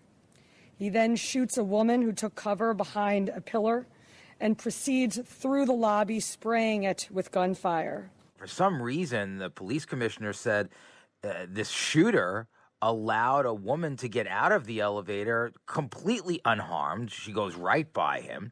He gets in the elevator, goes up to the 33rd floor. That's actually the floor where the offices for the building's management company are located. And begins to walk the floor, firing rounds as he traveled. He's firing as he's walking through the office area, kills a person there, and then, after some number of minutes, turns the gun on himself.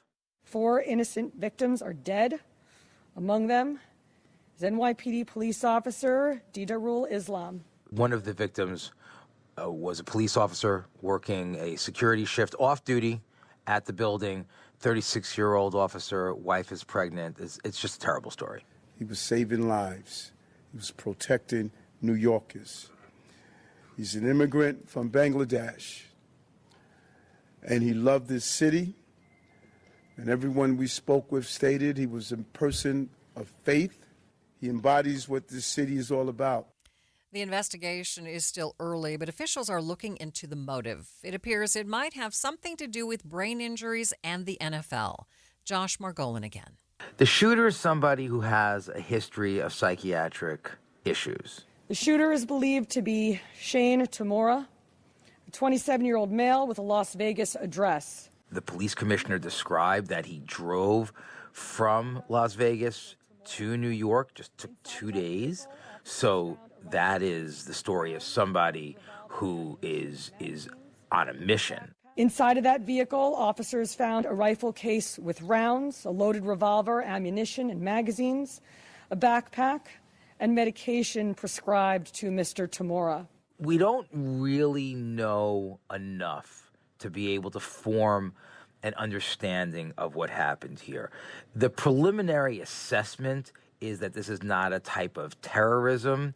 It's more of somebody who was in some sort of a mental health crisis. But I was wondering, Josh, I mean, when you look at this building in particular, this building means a lot of things to a lot of people. It's got some super high-profile companies as tenants besides the big management company on the 33rd floor. Yeah, well, in fact, the National Football League has its headquarters in that building. Blackstone, the big investment firm. Absolutely, and so you have no idea. So the first question that we had was this something connected with the finance industry? Is it something like, as we saw with the Luigi Mangione case last year, is this some sort of anti-corporation kind of a thing? Right.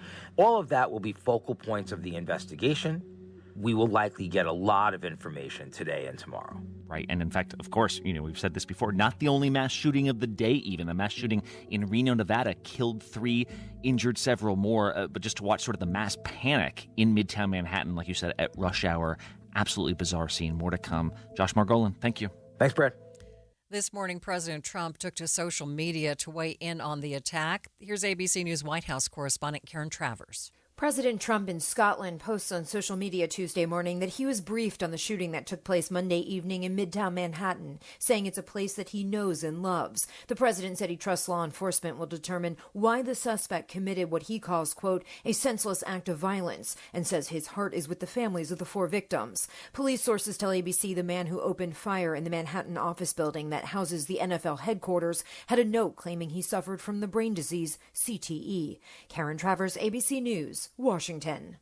In just 60 seconds, we'll dig into the brain injury that suspect said that he had. We'll also have a broader conversation on brain injuries here in Utah and how you can help protect your kids as they grow and develop. Stay with us. Regardless of how old your air conditioner is, there are a few things you can do to help it last as many summers as possible. What's up, everybody? I'm Mike Wilson with Any Hour Services, and like so many things in our life, it's easy to take our air conditioner for granted. If you keep a clean filter, rinse the outdoor unit off every once in a while, and have it serviced once a summer, you can reduce your risk of unexpected breakdowns. But eventually it will break down. And if someone tells you that your only option is to replace it, don't be afraid to get a second opinion. You could save thousands of dollars repairing it instead of replacing it. Any Hour rarely comes across an air conditioner that just can't be repaired. That doesn't mean you won't choose to replace it anyway, but being told you don't have options, that's not cool. So if you want honest answers and straightforward options, give Any Hour Services a call. And remember, every week this summer, Any Hour Services is giving away an air conditioner to one lucky customer as part of our Coolest Summer Sweepstakes. No purchase is necessary. You can see official rules or schedule your service at anyhour.com. No one helps more homeowners than Any Hour Services. The 27-year-old who allegedly shot and killed 4 people at a Midtown Manhattan office building yesterday carried a note in his pocket saying he had CTE, a brain disease linked to repeated hits to the head. That's according to a police source who spoke to ABC News. There is no evidence so far that the suspect had CTE, but it has sparked renewed interest in brain injuries and how they can affect a person's mental state. I spoke to Dr. Benjamin Christiansen, a clinical neuropsychologist at Ogden Clinic, to get more information on CTE and brain injuries overall. He also talks about how we in Utah are doing when it comes to protecting our kids' brains. So the theoretical conceptualization of CTE is that it's called chronic traumatic encephalopathy. In essence, people believe that through repetitive head injuries, the brain never fully recovers and actually gets impairments in functioning due to a buildup of plaque from those traumatic brain injuries. Traditionally associated with sports is where most people have thought of it to occur. Okay, so why is it still pretty theoretical? I think mostly because it's post-mortem where we usually diagnose it in individuals, and we're not seeing it in the amount of levels that we would expect. So, for example, it got a lot of attention after Will Smith's movie Concussion, and everyone's like, oh, if you play football, you're getting CTE. If you get concussions and they're not treated. But even within our brain banks, we're finding CTE in people who shouldn't be getting it from ever playing sports. We're seeing people who played sports and had multiple known concussions that don't have CTE. So I'm not sure we 100% quite know yet the exact causation for it, or can definitively say playing a sport directly leads to you getting traumatic encephalopathy. So what behaviors, for example, in this case of this suspect who believed that he had CTE, what would lead someone to believe that they do have CTE? Yeah, so traditionally where we see people come up with concerns of that, they'll turn and say, I've had concussions, I've played sports, now I feel like I'm having executive functioning attention issues, I'm starting to have memory issues, I'm having atypical personality changes. And they start going, because I'm having all these symptoms, it has to be associated with me having played this sport to some degree, even without having diagnostic evidence that there's actually impairment. Since Will Smith's movie, have we gotten better at protecting? We have a lot of kids who are going to be starting their football practices or are probably already in football practice. Are we getting better at protecting people? I wish I could say yes. I think we discuss it more. But, for example, in the state of Utah, I don't think we do a very good job. We have sports that a lot of kids play that we don't have trained medical providers or athletic trainers that know to look for concussions or how to treat concussions. Unfortunately, we have kids that we're not getting baselined, so we can actually do testing before they ever play sports, so that if they get a concussion, we can identify it easier, we can treat it faster. We're not very good in the state of doing it in comparison to other states within the nation where they've actually passed laws where they say you're not allowed to play high school sports without this baseline. We've kind of opened it up to, well, you should, but I run into youth and adults all the time that if they ever got baselined, it was 5-6 years ago, yet they're still playing sports and no one's ever bothered to follow up as the brain has developed. Are we getting better as far as equipment, helmets and things? I think that they're getting a lot better at looking at them because of the NFL's involvement. So we know the University of Virginia, they have an entire lab where they study the football helmets and ways to improve it. I still think one of the best ways is to understand the baseline of someone's developing brain so that you can track it better. But I do think we're trying to get better in the equipment. But I think the brain is such a unique thumbprint, if you would, that just saying because we found that as we were improving helmets, people got worse in their tackling behaviors. And so we saw an increase of people thinking they were much safer because they had the newest helmets so they could tackle differently. And we're like, no, you still have to use the right form when tackling. Your helmet doesn't make you invincible. It just lessens the chance of problems. Right. What would you like parents to think of as their students, their young people begin football season? I think the biggest one is the better that we pay attention before there's an issue, the easier it is to treat. Concussions, mild traumatic brain injuries are treatable. They're easy to address if we know you have them. We shouldn't be afraid to get them looked at. We should be proactive. My biggest concern is I often see patients after there's been an issue when people are like, now that it's caused these problems from months ago or years ago, and I'm like, why was this not addressed to start with? There's a concern of I might lose my position in my sport. Well, you're a student athlete first. Our goal is to make you a student and make you a productive member of society. The sport's always fun, but very few people go pro in sports. We go pro in other aspects of life. And what I share with people is we only get one brain. Amazon does not deliver new parts. Yeah, and once the damage is done, it's done, right? Correct. Doctor, thank you so much for spending a few minutes with me. No, you're awesome. Thank you so much. Dr. Benjamin Christensen is a clinical neuropsychologist with Ogden Clinic. From digital coupons to digital price tags, your grocery shopping experience is moving into the future. But it's not without concerns about discrimination and privacy. More on that in just a few minutes. But first, it's KSL Traffic brought to you by Mountain America's Double Rewards credit card promotion. Verl? We've got a new crash out in West Jordan. It's at the intersection of southbound Mountain View Corridor and Old Bingham Highway or 102nd South. It's blocking the right shoulder and the right lane of southbound Mountain View Corridor, and it looks like all westbound traffic onto Old Bingham Highway / 102nd South. Good news for drivers in Utah County, though. That crash blocking the left shoulder and HOV lane at the in Orem at the University Parkway exit, that's all cleared, and traffic's moving along nicely again. Burl Johansson in the KSL Traffic Center. I love a day on the water with friends, but my moderate to severe plaque psoriasis sometimes holds me back. Now I'm all in with clearer skin thanks to Skyrizi. Risankizumab Riza, a prescription-only 150 milligram injection for adults who are candidates for systemic or phototherapy. Teaching music is my passion, but my active psoriatic arthritis can limit me at times. Now I'm treating my joint symptoms with Skyrizi. With Skyrizi, most people with plaque psoriasis saw 90% clearer skin at 4 months. Or if you are an adult with active psoriatic arthritis, Skyrizi helps you move with less joint pain, stiffness, swelling, and fatigue. Don't use if allergic to Skyrizi. Serious allergic reactions, increased infections, or lower ability to fight them may occur. Before treatment, get checked for infections and tuberculosis. Tell your doctor about any flu-like symptoms or vaccines. There's nothing like clearer skin. There's nothing like better movement, and that means everything. Ask your doctor about Skyrizi. Visit Skyrizi.com or call 1-866-SKY-RIZZI to learn more.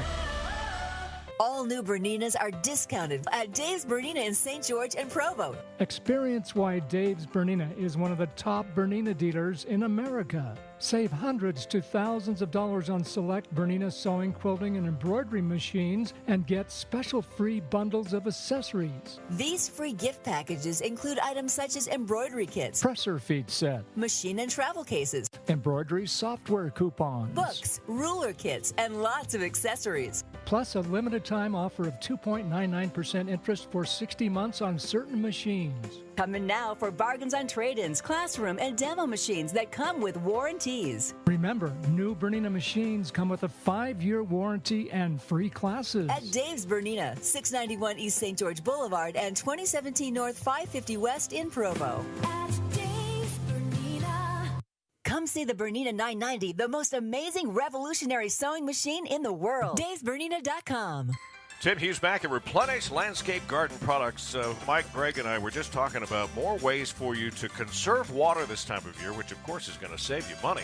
And the first thing right off the top, Greg, is the Replenish. Not only is it going to provide nutrients to your growing areas, but it's going to help you conserve water. That's right. As you look in your gardens, if your soil is baking, what they need is some insulating, and the Replenish is a great option for that. Rich in nutrients, it's dark, it looks wonderful, and will help suppress weeds as well as hold water. And Mike, when you put it down, as Greg said, it not only looks good, but it's going to give the nutrients that those plants need as they try to struggle through this hot season. Oh, absolutely. Yeah, it's the Replenish compost is full of nutrients and just will feed your plants. Buy it in bulk, buy it in bag, come get it yourself or have it delivered. Replenish Landscape Garden Products, 4660 South, 200 West in Murray. Call them at 801-262-5142 or go to replenishcompost.com. Replenish. It's good stuff. This is Midday with Maria Shilaos. We are streaming on the KSL News Radio app, sponsored by At Your Service Pros.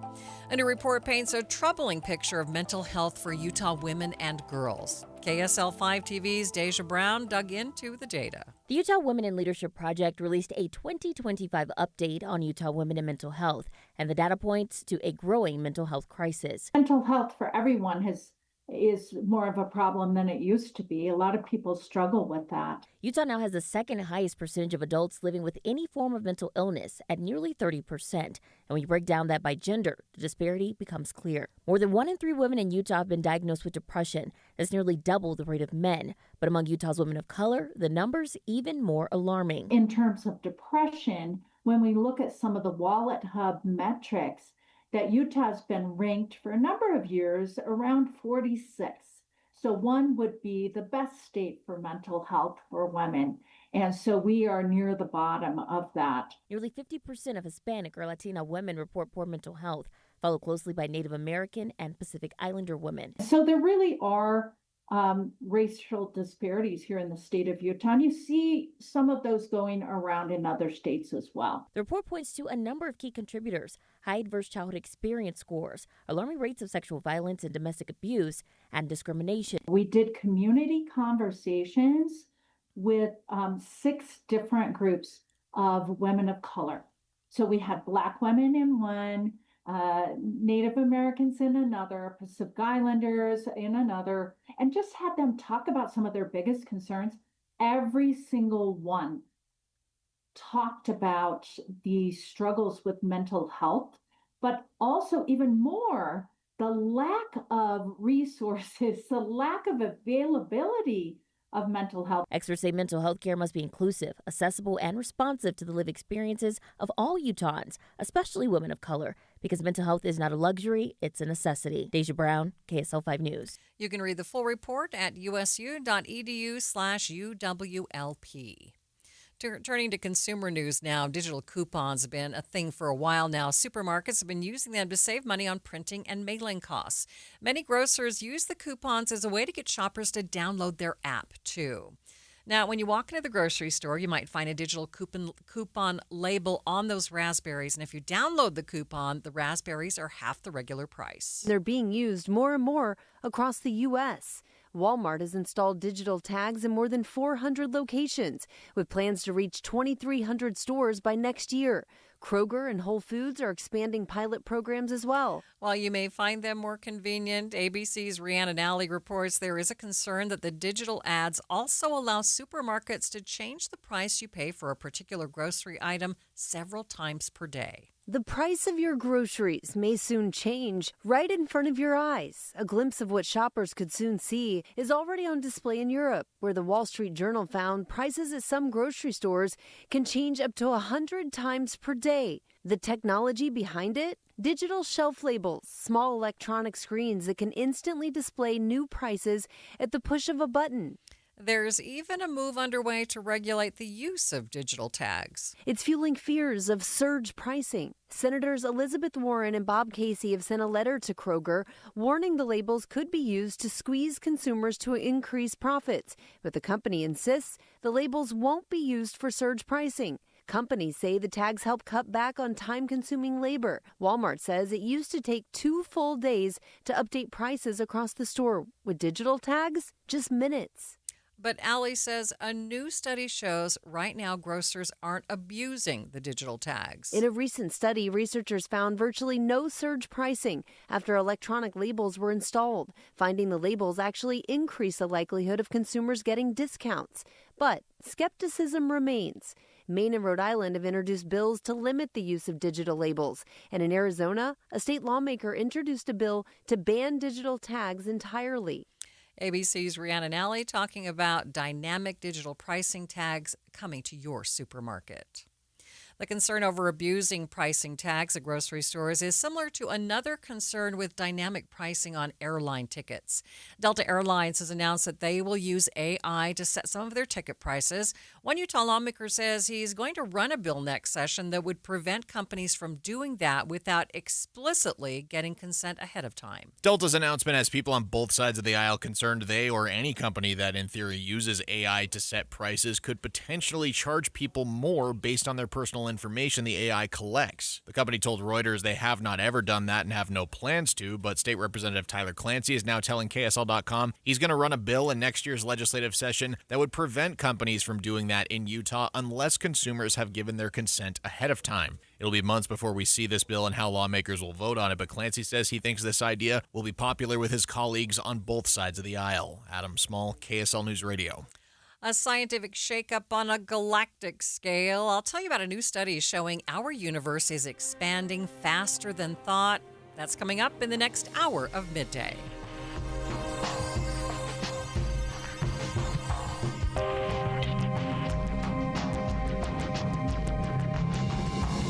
KSL FM Midvale. KSL Salt Lake City. From the KSL Common Spirit Health Studios, this is KSL News Radio. Utah's news, traffic, and weather station.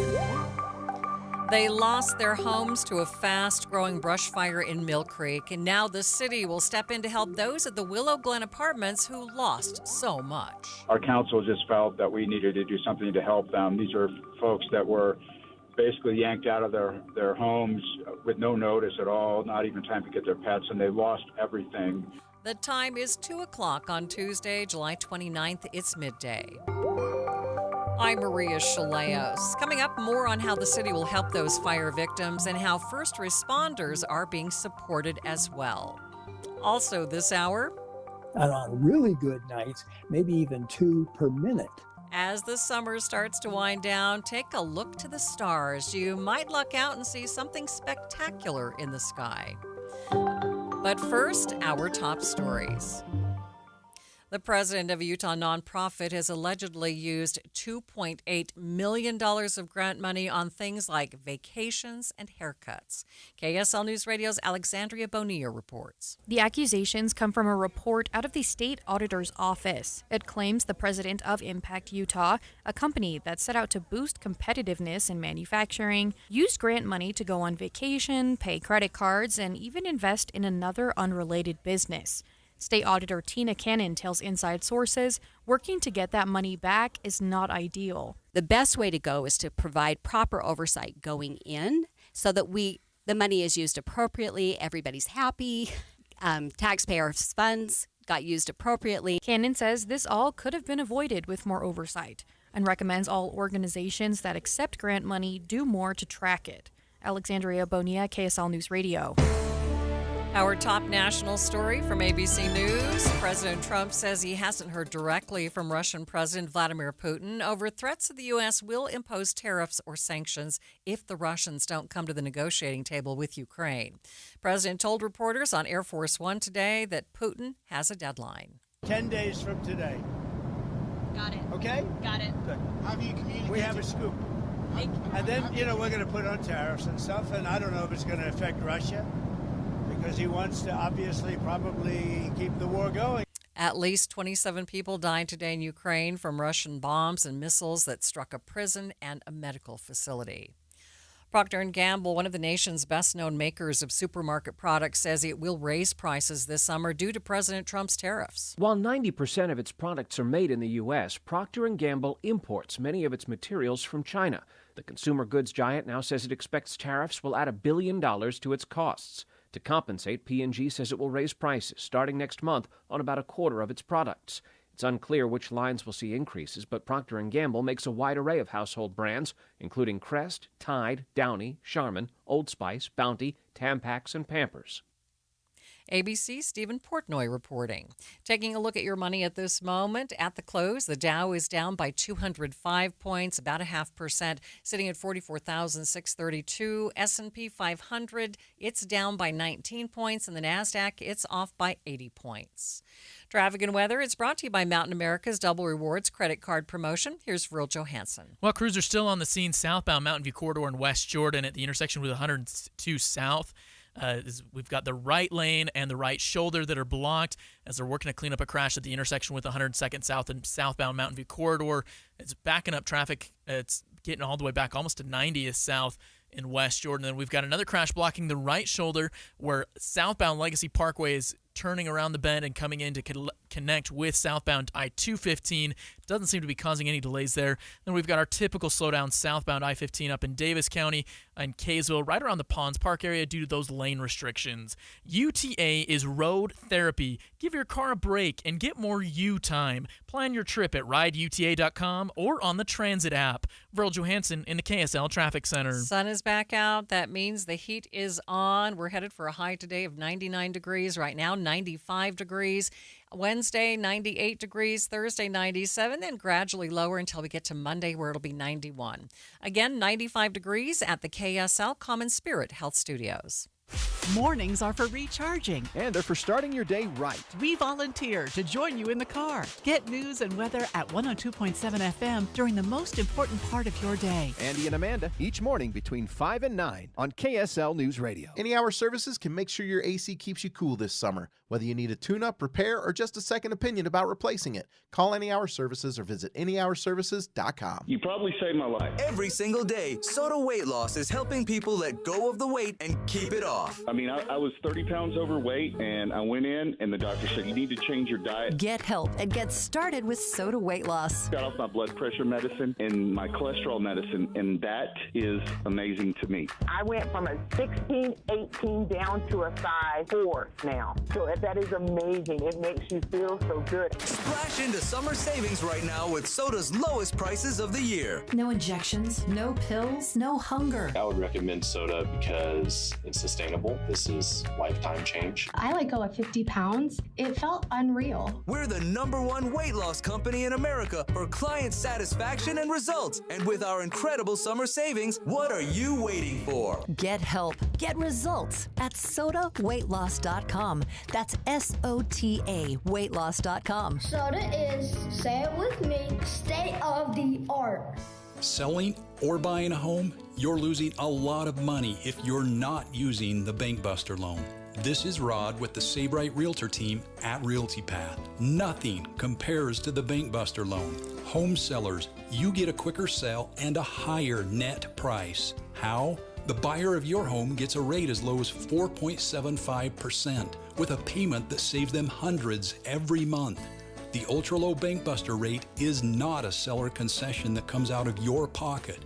It's all thanks to our affiliate lender, Save Right Mortgage, and their Bank Buster loan.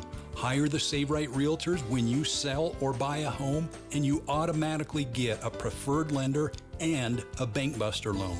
Buyers, you can start with a rate in the ones. Don't lose tens of thousands of your hard-earned money. Sell and buy your home with a Bank Buster loan. Call 801-APPROVE or visit SaveRight.com. Mill Creek city leaders have voted to set aside thousands of dollars to help those who were displaced by the Willow Glen apartment fire. Thanks for joining me on Midday. I'm Maria Shilaos. I spoke with Mill Creek Mayor Jeff Silvestrini today to find out more about how the city is helping those displaced by the fire. And I asked the mayor to explain the action taken by the city council last night to help those folks with money. Initially, we didn't realize how much the GoFundMe vehicle would raise for these folks, but our council just felt that we needed to do something to help them. These are folks that were basically yanked out of their homes with no notice at all, not even time to get their pets, and they lost everything. So, 23 families basically lost their other belongings, toothbrushes, clothes, food, everything. Some of them even lost their cars because the carport caught on fire and cars were burned. So, these are folks really in kind of desperate need of any kind of help. We launched a request for people to bring in items of food and clothing and personal hygiene items, and we were inundated with that kind of stuff, and frankly have enough of that now. But, as you can imagine, folks that have to relocate and replace all of their belongings could use a little financial help. So we just felt that we should help how we could. And, in the interim, since we determined to put this on our agenda, the public has been incredibly generous with donations. When last I heard, at council last night, it was $41,000 in excess of that. And so this amount that the city appropriated will go on top of that and should enable us to give these folks today a check, each household a check for about $2,300, we figure. And if we raise more, then we will distribute that in subsequent disbursements. But anyway, it's just the right thing to do.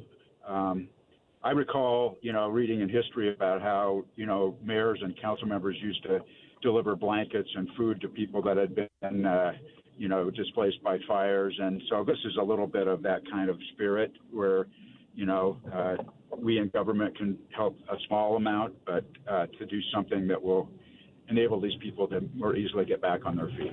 Mayor, how unusual is this? I can't remember a time in my career when a city has stepped up to help victims of a fire like this.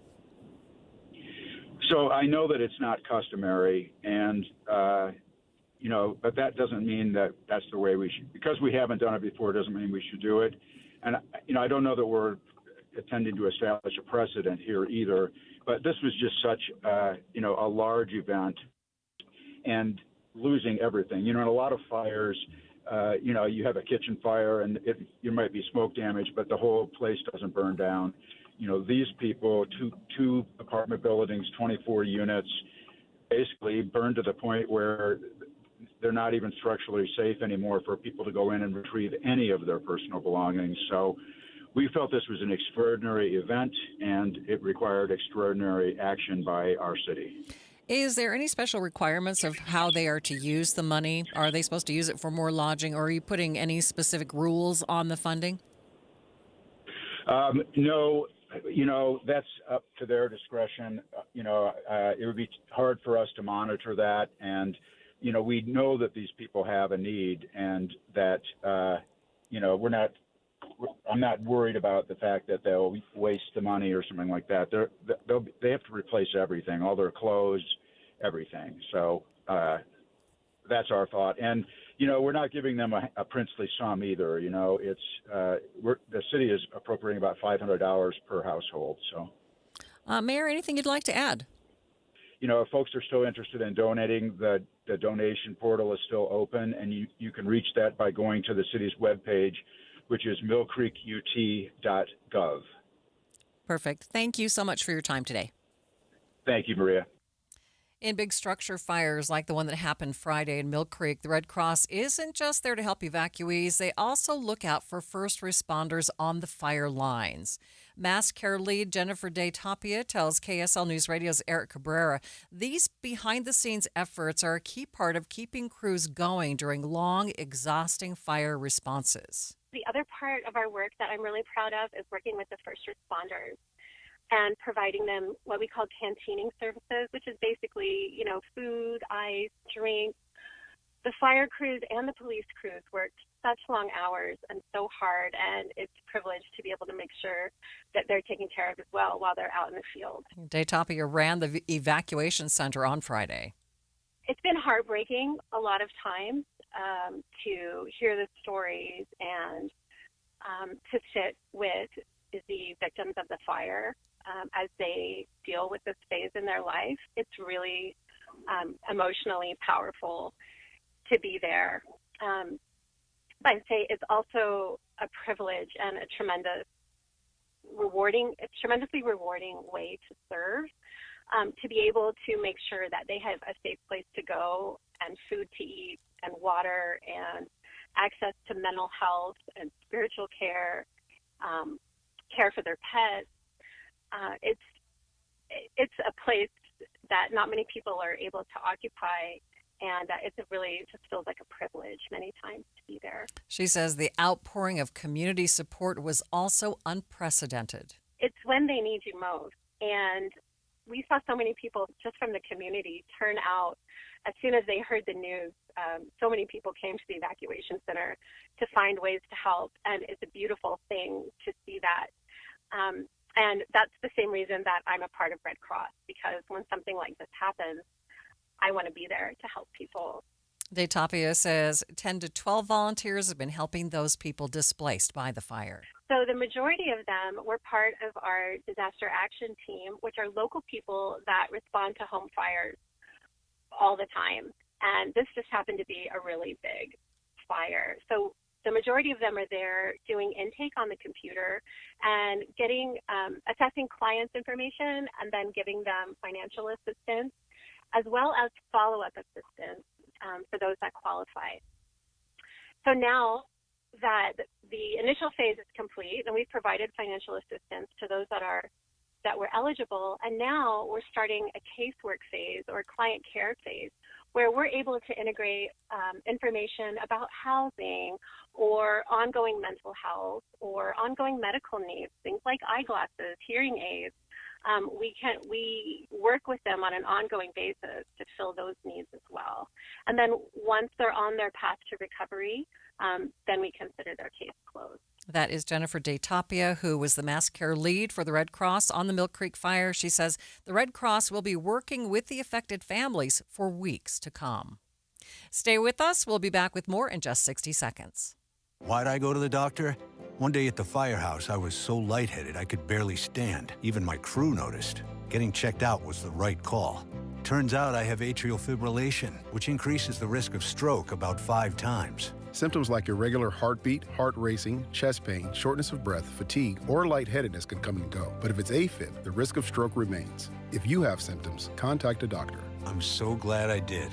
Visit NoTimeToWait.com, sponsored by Bristol-Myers Squibb and Pfizer. ZipRecruiter is the place. ZipRecruiter is the place for talented teachers, savvy software developers, and master mixologists. ZipRecruiter is the place where you meet all these people and more. That's because ZipRecruiter is the place for job seekers who are looking for new opportunities. In fact, ZipRecruiter helps 10 million people with their job search every day, so you can find the right candidates right away. Try ZipRecruiter for free at ZipRecruiter.com/free. That's ZipRecruiter.com/free. Multiple law enforcement agencies are working together to ramp up patrols in Spanish Fork Canyon. They're trying to curb the number of crashes on what seems to be a dangerous stretch of road. I spoke to Sergeant Raymond Ormond with the Utah County Sheriff's Office to find out what the crash data says about the area. So it tells us that this area of Canyon Highway is probably one of the most dangerous in the state, and we've had a lot of crashes in that area, and a lot of those crashes are being caused by people that's going a little bit too fast for conditions, and speed being the most contributing crash factor. So is this a windy stretch? What makes this stretch so dangerous? It's a combination of a bunch of things. Yes, it is a very windy stretch of canyon road. It does have some narrow 2-lane highway aspects of it. We do have a lot of heavy traffic that goes up in there that sometimes can't get quite up to speed, so you'll have impatient drivers trying to sometimes pass in areas where they shouldn't pass. So describe what you are doing to solve the problem. Sure. So we're looked at the time of day, typically from 11 a.m. to about 4 p.m., where we're having a lot more speed-related issues, and we're upping our enforcement, both us and the Utah Highway Patrol, so that we can try to have a show and have a presence in that area to remind people and just help people to slow down and just go to speeds that are safe in that area. How long a stretch is this?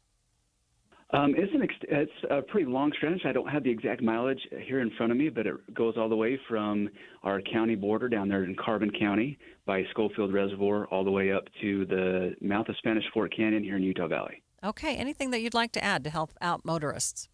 Just to really stress, in that canyon, sometimes there's a little bit heavy traffic, and you just need to slow down, give yourself some extra space, and just be a little bit more patient, because 53% of the accidents are typically caused by some type of driver-related problem.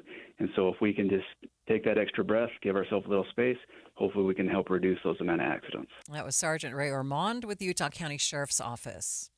After the break, we'll head up into the stars for some news about space. But first, it's KSL Traffic, brought to you by Mountain America's Double Rewards credit card promotion. Verl. Maria, we're starting to see some typical slowdowns southbound I-15 just after that south interchange in Midvale, and then again in Sandy just after the 90th South interchange. But those start to pick back up as you keep going a little bit further on the road. And then crews are still on the scene at the intersection of southbound Mountain View Corridor and 102nd South out in West Jordan. So they're working to clean up a crash. That right lane and the right shoulder still blocked as they're working to clean things up from an earlier crash today. Common Spirit, hospitals, clinics, and caregivers all connected to advanced healthcare in Colorado, Kansas, and Utah. Healthcare with human kindness is here. Hello, human kindness. Burl Johansson in the KSL Traffic Center. Listen to KSL for the new and traditional content you've always loved. There's the new Inside Sources, expanded from 9 to noon, and new expanded news coverage with Maria Shilaos on midday, noon to 3. And of course, the news and weather from voices you love, mornings and afternoons. Here are new traditions and the familiar ones on KSL News Radio, 102.7 FM and 1160 AM. I am not a rich woman, but I feel like a rich woman every time I go in my closet. The best, hands down, present I've ever received was my husband secretly redid my closet with Closets by Design. So now when I go in there aren't all these shoes just junked on the floor. They're neatly sitting on their shelves. And my necklaces are hanging on their individual hooks, and earrings are in their little squares in this soft drawer that pulls out. It's just gorgeous. In fact, he saw how much I loved it. He had Closets by Design redo the garage. So now all the stuff, the tools, the toys, the junk is all in cabinets. When you open our garage door, you see cars. That's it. It's amazing. The things that Closets by Design can do, and it's going to save you money right now because you get up to 40% off plus an additional 15% off with 18-month financing.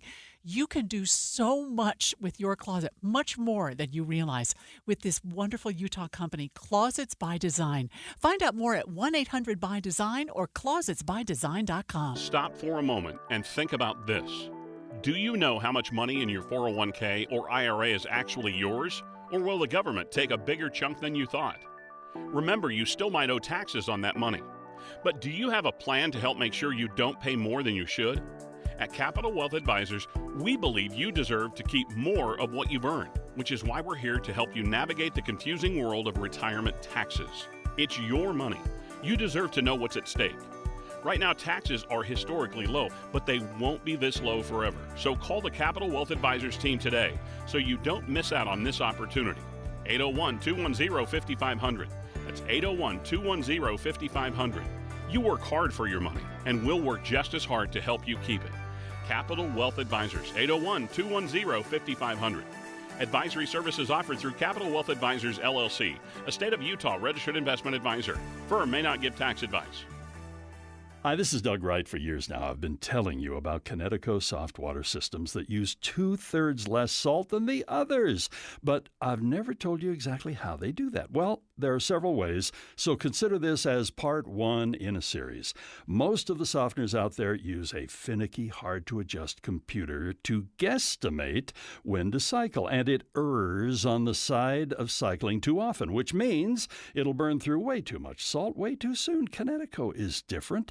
It has an all-mechanical system that measures the water precisely. No computer, no guesstimating, so it cycles only when needed. The result? Connecticut delivers perfectly soft water 24/7 using minimal salt. So why not save your lower back from carrying the 3 bags of salt when all you need is 1?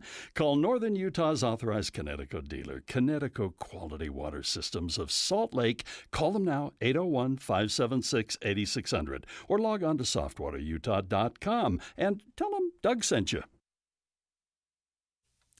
You're listening to Midday with Maria Shilaos. If the clouds and the smoke clear tonight, you will want to look to the stars. A double meteor shower will be visible over the state tonight, but it's just a preview of the main event in August. NASA Ambassador to Utah Patrick Wiggins tells KSL News Radio's Britt Johnson this smaller shower is setting the stage for a bigger show around August 11th. There are minor meteor showers happening pretty much all the time. As a matter of fact, on any dark night, if you get away from city lights and just lay back and look at the sky, you'll see a meteor every minute or two. That's kind of normal.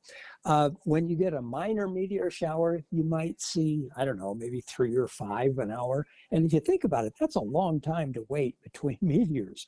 But during a major meteor shower, and that's the one we have coming up in around the 11th or 12th or thereabouts of August, then you've got a chance of seeing one, and on really good nights, maybe even 2 per minute.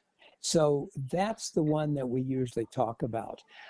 This whole thing about a double shower, yeah, there's a minor thing going on, and the big meteor shower is starting to get going. And Wiggins says even when there is a bigger show, the number of meteors that you are likely to see varies. I have gone out for Perseid meteor showers, middle of August thing, and sat there and sat there and sat there. And it was kind of a dud, because the whole reason for a meteor shower is the Earth passing through the trail left behind by various comets.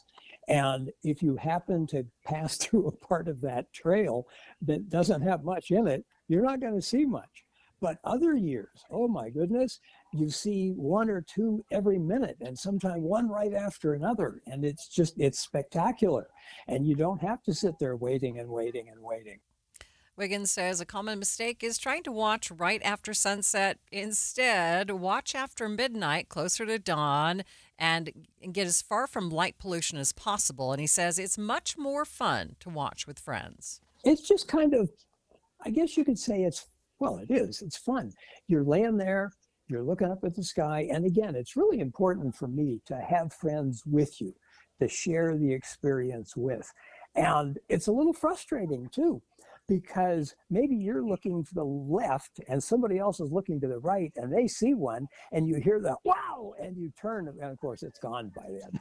So it's kind of a game, see who can see the most meteors. But it's just kind of fun to think that this little light that you're seeing in the sky has been traveling through space for like millions of years. And it's just by happenstance that the Earth and this little thing happen to collide at that moment when you are looking.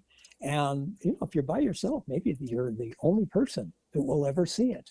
Of course, someone else is going to see ones that you don't see. But I kind of think of it as a game, but it's also it's visitors from outer space. And something that's kind of fun to keep in mind, these things are tiny.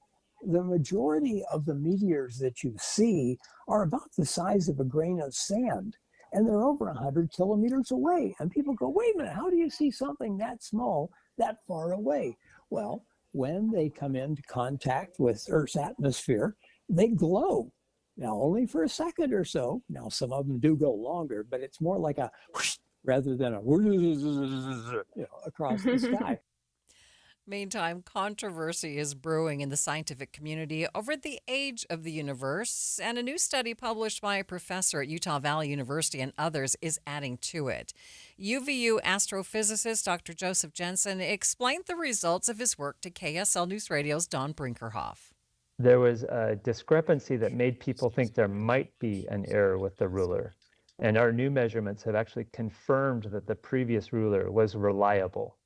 And it isn't the rulers that are at fault. It's the theory that predicts that the universe should be a certain size or be expanding at a certain rate. This has been the discrepancy, or this has been the disagreement, the controversy for the last 10 years. It started off as a minor disagreement, kind of what they call a tension. The Hubble tension is the title for this. And maybe it doesn't quite match. Maybe we should think about this a little more. Tension doesn't have the urgency that a crisis has. When the disagreement gets to the point where you're disagreeing at the level of five standard deviations, 5 sigma, they tend to start thinking that's more than tension. That's actually an indication that there's a real misunderstanding of the science. Dr. Jensen says it's a tough concept for some to accept. It's been very well received among those who measure distances because it has largely confirmed what other techniques are finding. And in this case, the more different methods you use, the more reliability it gives, or the more confidence it gives this that we're on the right track. Among the theorists, many of them that I've talked to have been reluctant to accept the results without further thought, because the implications for the theory is not easy for them to deal with. If it's not the simplest model, just adding details to the models or to the theories it's not something you can just do willy-nilly. You have to be very careful about making sure that any change you make is also consistent with the vast majority of observations that have already been accumulated. Because if you tweak something and you change a parameter in your model and it breaks other parts of it and it makes more controversy farther on down the line, then it doesn't do any good to have done that. So I think many of them are taking a wait and see attitude. As the James Webb Space Telescope continues to collect data for us, we will have, in the next year or two, 6 times as many measurements as we have now, and that data will add confidence to the measurements that we're making, and then that will help them know if they need to make some changes to the models. There are, within the astronomy community, there are people who get different answers, and this is true for any kind of measurement that you make. There's always some scatter, there's always some uncertainty, and so it's expected that not everyone will get the same answer every time. And so there is some of that still has to be worked out, because not everyone agrees. But the controversy right now seems to be between those who are making the observations of distances in the nearby universe compared to those who are using the most distant measurements of the Big Bang to imply what it should be, drilling the hole through the mountain from the opposite direction. Well, the study he and others published could mean that the universe is older than we thought. It's 2:30 midday at KSL News Radio. I'm Maria Shilaos. Some of the stories we are watching this hour: dry, windy, and hot temperatures making things challenging for firefighters statewide. Verl? Well, we're seeing typical slowdown settling in southbound I-15 in Kaysville's Ponds Park area and in Sandy around 90th South. Maria? And millions of dollars in public grant money being misused by a Utah nonprofit. First, ABC News.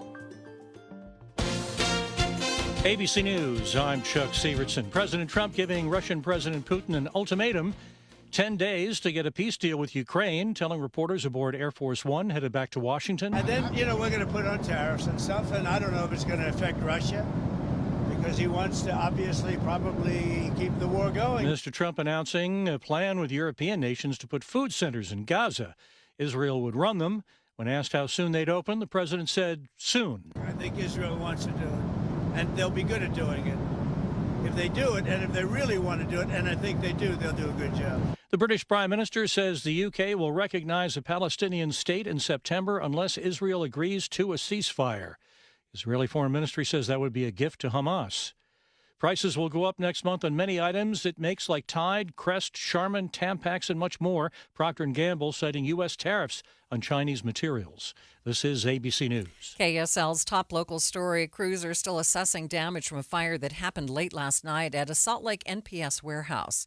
Firefighters say they got the call around 10 o'clock and had the fire under control 2 hours later. NPS Director of Security Stan Alexander says that they are very happy that no one was in the warehouse or injured. He says the fire burned straight up and didn't damage pallets on either sides of it, but they still could lose most of the product that was stored there. So we're just at the beginning stages of finding out all the damage that was done through smoke, through water. He says they're working to reopen the warehouse as quickly as possible so their employees can get back to work. Right now, Alexander says everyone who wants to work has been reassigned to other areas of the company. They will have a better idea of when to reopen by the end of the day. Residents in Heber City have filed an appeal after a district judge dismissed their lawsuit seeking to block a temple for the Church of Jesus Christ of Latter-day Saints from being built in Heber City. Those against the plans argued that they weren't given adequate notice about the land use for the temple, and this was not going to be good for the general welfare of the community. The judge disagreed. The church said last week that the temple site plan was approved by Wasatch County nearly 2 years ago, and they look forward to the next steps in beginning construction. Other local stories KSL is following. Giving birth in Utah is expensive, but new research finds it's cheaper here than in any other state in the U.S. KSL News Radio's Heather Kelly breaks down the costs. For women using in-network insurance, the average cost of a natural vaginal birth is just over $13,000. That's more than $2,000 less nationwide. It's also cheaper in Utah for a cesarean birth at almost $18,000 versus $19,300 elsewhere. The data comes from the Fair Health website. Fair included the costs for lab work, ultrasounds, and delivery to get their results. The prices come from what patients paid out of pocket plus what was covered by insurance. Heather Kelly, KSL News Radio. Your money at this moment, the Dow down by 205 points at the close, ending at 44,632. S&P down by 19 and the NASDAQ down by 80 points. Traffic and weather, it's brought to you by Mountain America's Double Rewards credit card promotion. Here's Virl Johansson. Well, Maria, things are looking good northbound I-15 from Provo to Ogden. We're seeing some typical slowdowns southbound I-15 in the Kaysville Ponds Park area and in Sandy around 90th South. Crews are still on the scene at the intersection of Mountain View Corridor and Old Bingham Highway 102nd South out in West Jordan. The police are on scene, helping making sure traffic's moving through as quick as they can and not causing any too big of a delay. The Good Feet store, supporting you with comfort no matter what the day brings. Find the location nearest you at goodfeet.com. Virl Johansson in the KSL Traffic Center. The thermometer is still making its way upwards, headed to a high of 99. Looking at the next 7 days, in the 90s for the next 7 days and not a chance of rain. Right now, 97 degrees at the KSL Common Spirit Health Studios. A reminder about the simplest way to get updated for your day. Hit your KSL preset when you jump in the car, and we'll take care of the rest. Hear key news updates and traffic reports. Andy and Amanda from 5 to 9 in your car. KSL News Radio at 102.7 FM. You worked hard for your 401k, but if you've left your job, your money might be sitting in the wrong hands. I'm Jeff Jr. with Trajan Wealth, and it's very possible that the 401k that you have had for years has hidden fees and limited investment choices. But if you're no longer with the company, that 401k may be at the mercy of your former employer. All of these things could be costing you thousands. Rolling over your 401k into an IRA can provide better investment options that align with your long-term goals. At Trajan Wealth, we're fiduciary advisors that are held to a higher standard with no hidden agenda and no hidden fees. Don't let your retirement dollars sit in an old plan, and don't roll it over to your new plan without consulting Trajan Wealth first. Call Trajan today at 801-899-7600. That's 801-899-7600. Advisory services are offered through Trajan Wealth, LLC, an SEC-registered investment.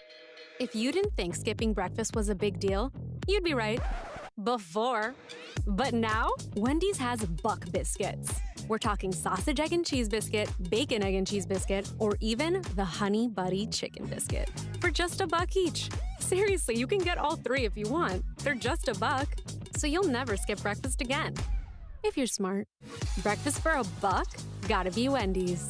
Limited time only. Price and participation may vary. Limit 5 qualifying items per transaction. Not valid in the combo while supplies last. Why'd I go to the doctor?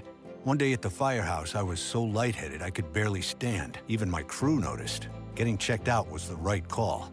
Turns out I have atrial fibrillation, which increases the risk of stroke about 5 times. Symptoms like irregular heartbeat, heart racing, chest pain, shortness of breath, fatigue, or lightheadedness can come and go. But if it's AFib, the risk of stroke remains. If you have symptoms, contact a doctor. I'm so glad I did. Visit NoTimeToWait.com, sponsored by Bristol Myers Squibb and Pfizer. You are listening to Midday with Maria Shilaos. Really dry conditions plus some pretty breezy winds over parts of southern Utah could spell danger for fire crews today. KSL's chief meteorologist Kevin Eubank joined me earlier to give us this fire forecast. So the biggest issue, right, are the winds today. So we've got a southerly flow, and that's transporting smoke from central southern Utah up into northern Utah. It's also brought a fair amount of clouds here to the Wasatch Front this morning. But for fire managers, it's a 15 to 30 mile an hour wind that causes erratic wind or fire behavior. And so the Monroe fire over the weekend almost doubled in size just because of the winds pushing those flames and expanding the coverage of that fire. So major concern. Temperatures are going to stay hot, 90s to 100s all the way through the end of the week. And those winds are a problem. And we're going to keep those winds for the next couple of days. Okay, what about the smoke outlook and the air quality from these fires? Yeah, right now it's pretty much through south central and eastern Utahs where that smoke plume is being blown, a little bit kind of over the Wasatch Back. So yesterday I saw it go over Soldier Summit, roll into the Wasatch Back, Camas, Heber, even all the way as far north as Eden. And so that looks like it's going to subside a little bit. Some of that real dense smoke is going to be pushed a little bit more over to Colorado. But at least for the next 2 days, the potential is for that smoke to get kind of pushed all the way into the Uinta Basin and up even into southwestern Wyoming. Okay, the clouds have moved in here in northern Utah. How are they doing down by Monroe? So the clouds aren't much of an issue there. Some of those, when we get these little storm clouds that come up, as these storms try to precipitate, they can create some downburst winds. That hasn't been really the case over the Monroe fire today, and the clouds we're dealing with right now in the north will dissipate this afternoon. In fact, we're going to get up near 100 degrees. Once these clouds go, we're going to see the sun stay out, and it's going to get really hot really fast. So not a major player because of these. We wish these were rain clouds. We wish they were bringing tons of rain to the fire and increasing the humidity. But really, these are just pretty benign. They'll go by this afternoon and be out of here, and we're right back to sunny and hot. That is KSL Chief Meteorologist Kevin Eubank talking about the hot, dry, and windy forecast. A lack of oversight contributing to the misuse of millions of dollars in public funding. That's according to a new report from the state auditor's office. The investigation found that some grant funds appropriated for Utah's manufacturing extension program were misused over several years by a nonprofit group called Impact Utah. The public funds misused amount to anywhere from $1.8 to $2.8 million. The auditor herself, Tina Cannon, joined Inside Sources this morning to talk about the report and how this public funding misuse was able to happen. What we saw is Impact Utah over time was doing a lot of really great work. We interviewed some really great employees that felt really great about where their jobs were headed, what they were doing for the company. But as the legislative funding increased, the amount of money coming into the entity increased, and this allowed for varied uses beyond what was intended with a manufacturing incentive grant. So there was a lot of misuse by the president of Impact Utah in being able to fund salaries, bonuses, personal credit card expenses that were on the company card and then reimbursed through the company. So you see vacations, you see massages, you see haircuts, you see it's things not necessarily part of the agenda for Impact Utah. Yeah, not what we would consider promoting manufacturing within the state of Utah. If you've ever dealt with grant money, whether from the federal government or the state, you are used to having quite a bit of oversight, lots of reports and documentation that you have to submit on a pretty frequent basis. The auditor says in this case, however, that didn't happen. Unfortunately, in this case, that's one of the disturbing things and the lessons to be learned. There are 1,800 government agencies across the state of Utah, and we're hoping to get this message out to those 1,800 that this is entirely possible to happen in your organization as well. When we don't establish the restrictions and the requirements for reporting back how a grant is used and where that money goes, this is what can happen with that money. And it is up to that entity. In this case, it was GOEO, the University of Utah, and Utah State University, who would have had oversight over this money in making sure that it was used appropriately. This was matching federal funding, and federal requirements require very in-depth scrutiny over how that money is used with deliverables reported back, and it's a reimbursement basis. In this situation where it was grant money given and then reporting required, it Typically, we would prefer to see in the state auditor's office, of course, a reimbursement basis. Once they have actually performed, you would give them the money.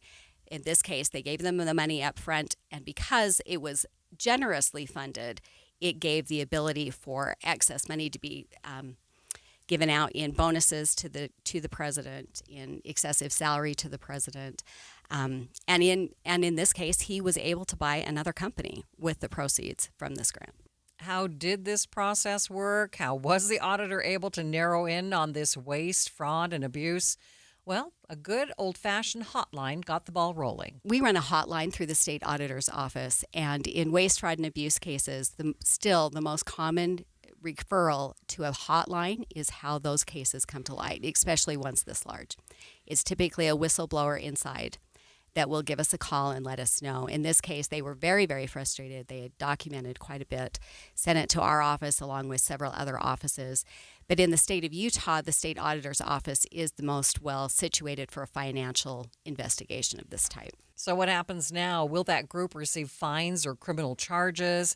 Because of the way the state auditor's office operates, it's a little more challenging for things like this. The double-edged sword of being the state auditor is our independence requires us to just do the investigation. We are not part of management, and we are not part of the prosecution portion of this.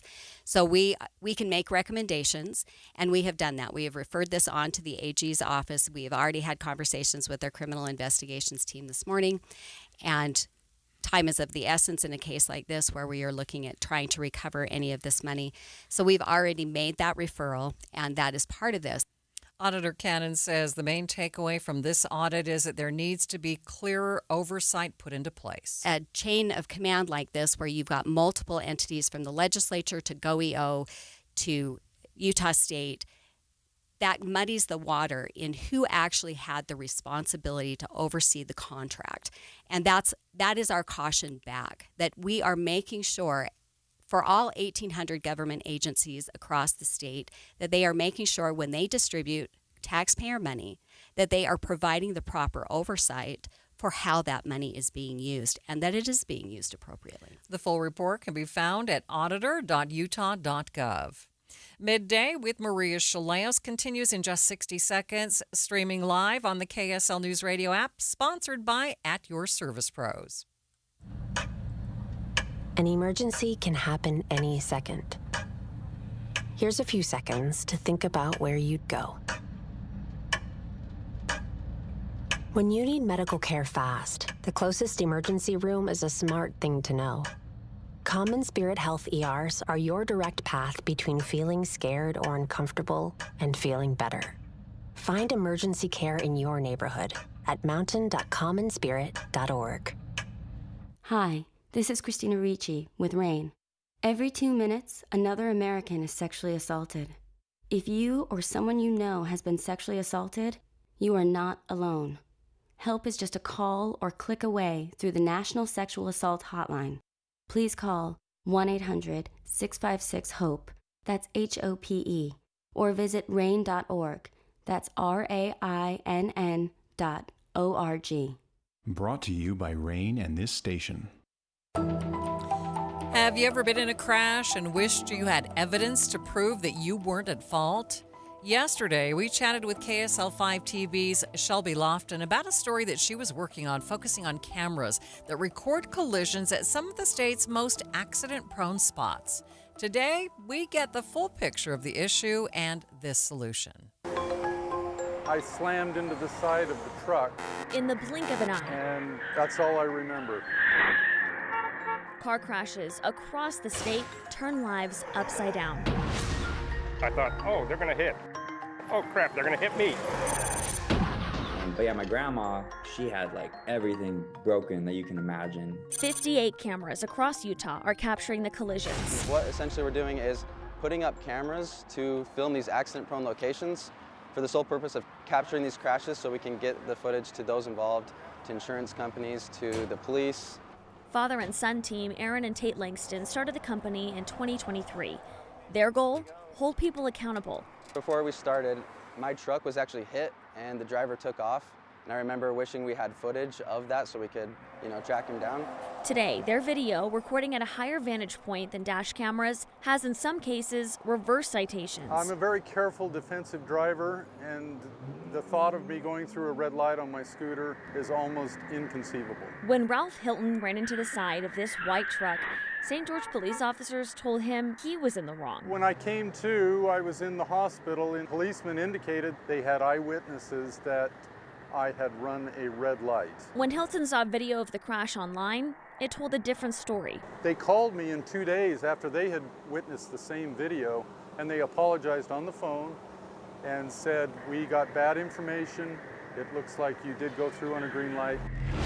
A 5-car crash near Red Cliffs Mall was also sorted out thanks to a nearby collision cam. And I was just sitting at the red light, waiting for my light to turn, and next thing I knew, a Bronco turned in front of a Suburban.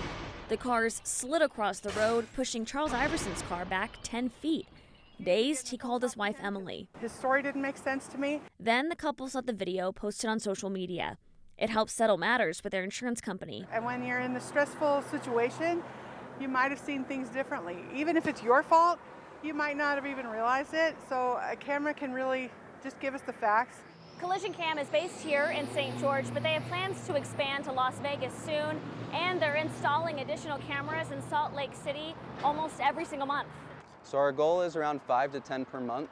There are currently 32 cameras across Salt Lake County, all on private property. The Langstons work with local businesses and property owners to place the cameras. Collision Cam offers the video to police and those involved in an accident for free. So how does the company make money? Insurance companies and law firms will pay for access to the footage because they'll use it in their litigation. Most of the crashes their cameras capture show property damage, but the video can also help provide families with answers. Tate says a serious crash earlier this year involving a 92-year-old woman and her son was one of the most heart-wrenching videos they recorded. We actually caught a wrongful death, which was really, really hard to talk to the victims, but also rewarding for us because that evidence was crucial for them, and it gave them some peace of mind knowing what happened. Virginia Fisher and her son Darren were hit by a car while they were standing on the sidewalk in St. George. Fisher's grandson told KSL the video helped their family understand what led up to the crash. And they see the car, like it comes right at them, but they have no time to react. Darren is recovering from serious injuries. Virginia didn't survive. Those are horrible to talk to the surviving family members. Those are just terrible. Aaron Langston says providing the video to families and individuals can help them recover financially and emotionally. Sometimes those are a little more scary, a little more personal, a little more sensitive, but they always say thank you so much. This is just so good to see. We've had a closure on this and different things, so it's great to work with the people. As Collision Cam's owners determine where they want to install their cameras, they look at locations across the state where crashes most frequently happen.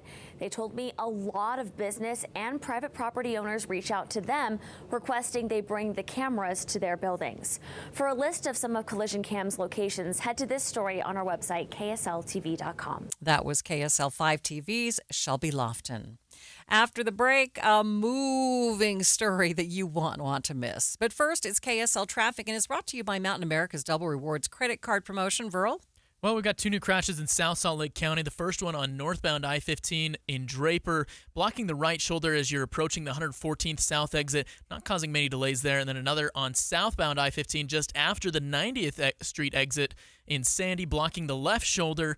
That one not causing much delay either. We are starting to see some typical delays setting in at the south interchange on southbound I-15 and up in Kaysville around the Ponds Park area. But if you're traveling I-15 up in Utah County, whether it's north or southbound, you're moving along just nicely. Burl Johansson in the KSL Traffic Center.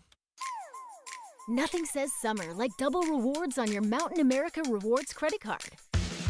Get 2 times the points on everything from gas and groceries to travel and home projects. Now through July 31st, 2025. Oh, wow.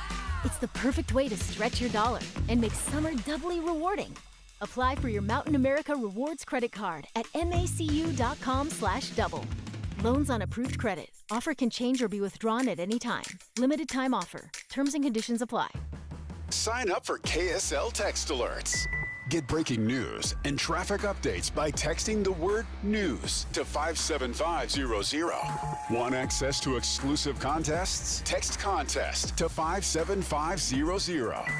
Jazz fans, text the word jazz for breaking jazz updates. And Cougar fans, text BYU to 57500 for the latest on the Cougars. Message and data rates may apply. For nearly 70 years, Les Olson IT has been the trusted name for businesses. From state-of-the-art printers and copiers to managed IT services, we have the solutions you need to stay ahead in today's world. And now Les Olson IT is trusted and licensed in Utah for security systems, for technology that helps you work smarter. Les Olson IT, providing solutions that empower your business. Les Olson IT. Finding great candidates to hire can be like, well, trying to find a needle in a haystack, but not with ZipRecruiter. Its powerful technology actively finds and invites qualified candidates to apply to your job. So while other companies might deliver a lot of hay, ZipRecruiter finds you the needle in the haystack. See why 4 out of 5 employers who post a job on ZipRecruiter get a quality candidate within the first day. Try ZipRecruiter for free at ZipRecruiter.com/free. That's ZipRecruiter.com/free. This message comes from Viking, committed to exploring the world in comfort. Journey through the heart of Europe on an elegant Viking longship with thoughtful service, destination-focused dining, and cultural enrichment on board and on shore. With small ships that bring travelers closer to the destination, there's more time to explore. And every Viking voyage is all-inclusive, with no children and no casinos. Discover more at Viking.com. Hi, Grandma. What's for dinner? Hey, honey, I'm making stew tonight. Ooh, can Nina come over?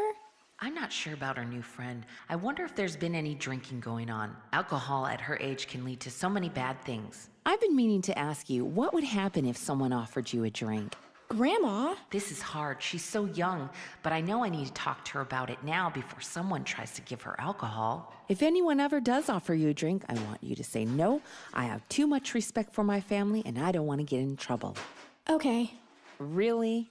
I promise, Grandma. I love you too. Okay, how about tasting this stew and telling me what you think? Some children may try alcohol as young as 9 years old. It's not too early to talk about drinking. For tips on how to begin the conversation, visit underagedrinking.samhsa.gov. That's underagedrinking.samhsa.gov. This message brought to you by SAMHSA and this station. Before a disaster turns your family's world upside down, it's up to you to be ready. Get a kit, make a plan, be informed. Learn how at www.ready.gov. Brought to you by the Federal Emergency Management Agency and the Ad Council. This is Midday with Maria Shilaos. Leak tea, it's all the rage on a controversial dating app, but the women-only app now facing a major hack. Start Here host Brad Milkey has more. The tea is scalding hot and people are getting burned.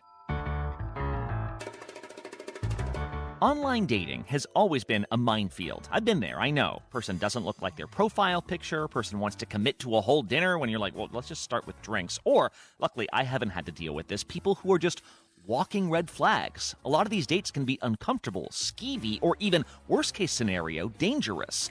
Which is why recently a new women-only app has skyrocketed in popularity. It's called Tea, like spilling the tea, the truth, the skinny. It's not a dating app, it's a research app with entries from other women who might have dated the same guy. All you have to do is drop in his name into T's criminal record search, and it will show you if he has a criminal record. This is a promotional Instagram post from the company who likens itself to a website like Yelp. We rely on user reviews all the time, the logic goes. Why aren't we listening to what people have to say about men? What if they have a criminal history? Or what if they're already married? You don't have to go far to find women describing learning these things on dates. Guys, I just found out the guy I've been seeing has a whole girlfriend. Like, he's in a relationship of 5 years, and I'm not the only other girl he's talking to. As a result, the service has quickly blown up. T reached over 4 million female users recently. It climbed to the top of Apple's App Store last week. Its ad campaign is clearly touching on a demand that has been out there. This app right here, it's for the girlies. Because the girlies want to be able to know if they're out at a bar and a guy's sitting on them and they don't trust them, they don't know that. However, it's also raised serious questions, particularly from the men whose names and photos have appeared on the app. Remember, these are anonymous posts claiming to share what this very real person may or may not do on their private dates. Late last week, T announced it had been hacked. Someone was able to get 72,000 photos off the site, and it wasn't just the photos of men on dating apps. 13,000 of these photos were of female users themselves, because as part of their verification system, you got to upload a selfie to prove you are you. In the very early days of the app, you had to upload an image of your photo ID, which has even more personal information. Some women are furious these photos are even still on the site somehow. How is an app that was designed to keep people safe putting women in more danger? A spokesperson for T said in a statement that the images weren't immediately deleted because of some federal regulations. They've also, quote, engaged third-party cybersecurity experts and are working around the clock to secure its systems. But this hack has really highlighted two things. One, it's a sign that when you make enemies online, you are much more likely to be targeted in a data breach. Two, it's a sign the site has really touched a nerve. Users would say it's a sign it's working. People will often act differently if they know their actions are part of the public record. Whether you like it or not, that has become a fact of life for businesses, for police officers with body cams, and now for dates. Perhaps the real frustration from some of these guys is learning that women have been comparing notes all along. Leaked tea. U.S. Airlines are asking the Senate to reject a bill limiting facial recognition software at security checkpoints. Let's learn more from KSL News Radio's Brianna Willis. The Senate will be considering a bipartisan bill that would protect Americans' ability to opt out of TSA facial recognition screenings. Sponsors say it's to prevent the abuse of passenger data. Reuters reports the airlines say the bill will increase wait times by slowing down identity verification. They say the bill will force a majority of their budget to go towards staffing, as it would prevent TSA from using automation and investing in technology. The airlines say this would create a chaotic environment at every checkpoint. And dozens of dairy cattle are on the move at Michigan State University. Roughly 260 cows are hoofing it to their new home, the Dairy Cattle Teaching and Research Center, a $75 million facility. Now, the university says it will allow agriculture, veterinary, and other students to learn on a modern farm that's equipped to replicate the most high-tech operations in the world. Now, George Smith, who heads up Michigan's state's Ag Bioresearch Department, called it a 21st century cattle drive. Now, the crews erected a fence between the two buildings, and they herded the animals via claps, calls, and whistles. And moos, Jeff. Did you ever think you'd start your show with cows mooing? I always hoped. I'm a grandpa to two cows. Hi, Phoebe. Traffic and weather station. Good afternoon, 3 o'clock at KSL News Radio. I'm Jeff Kaplan. Already 99 degrees in Salt Lake, KSL's top story. After 20 summers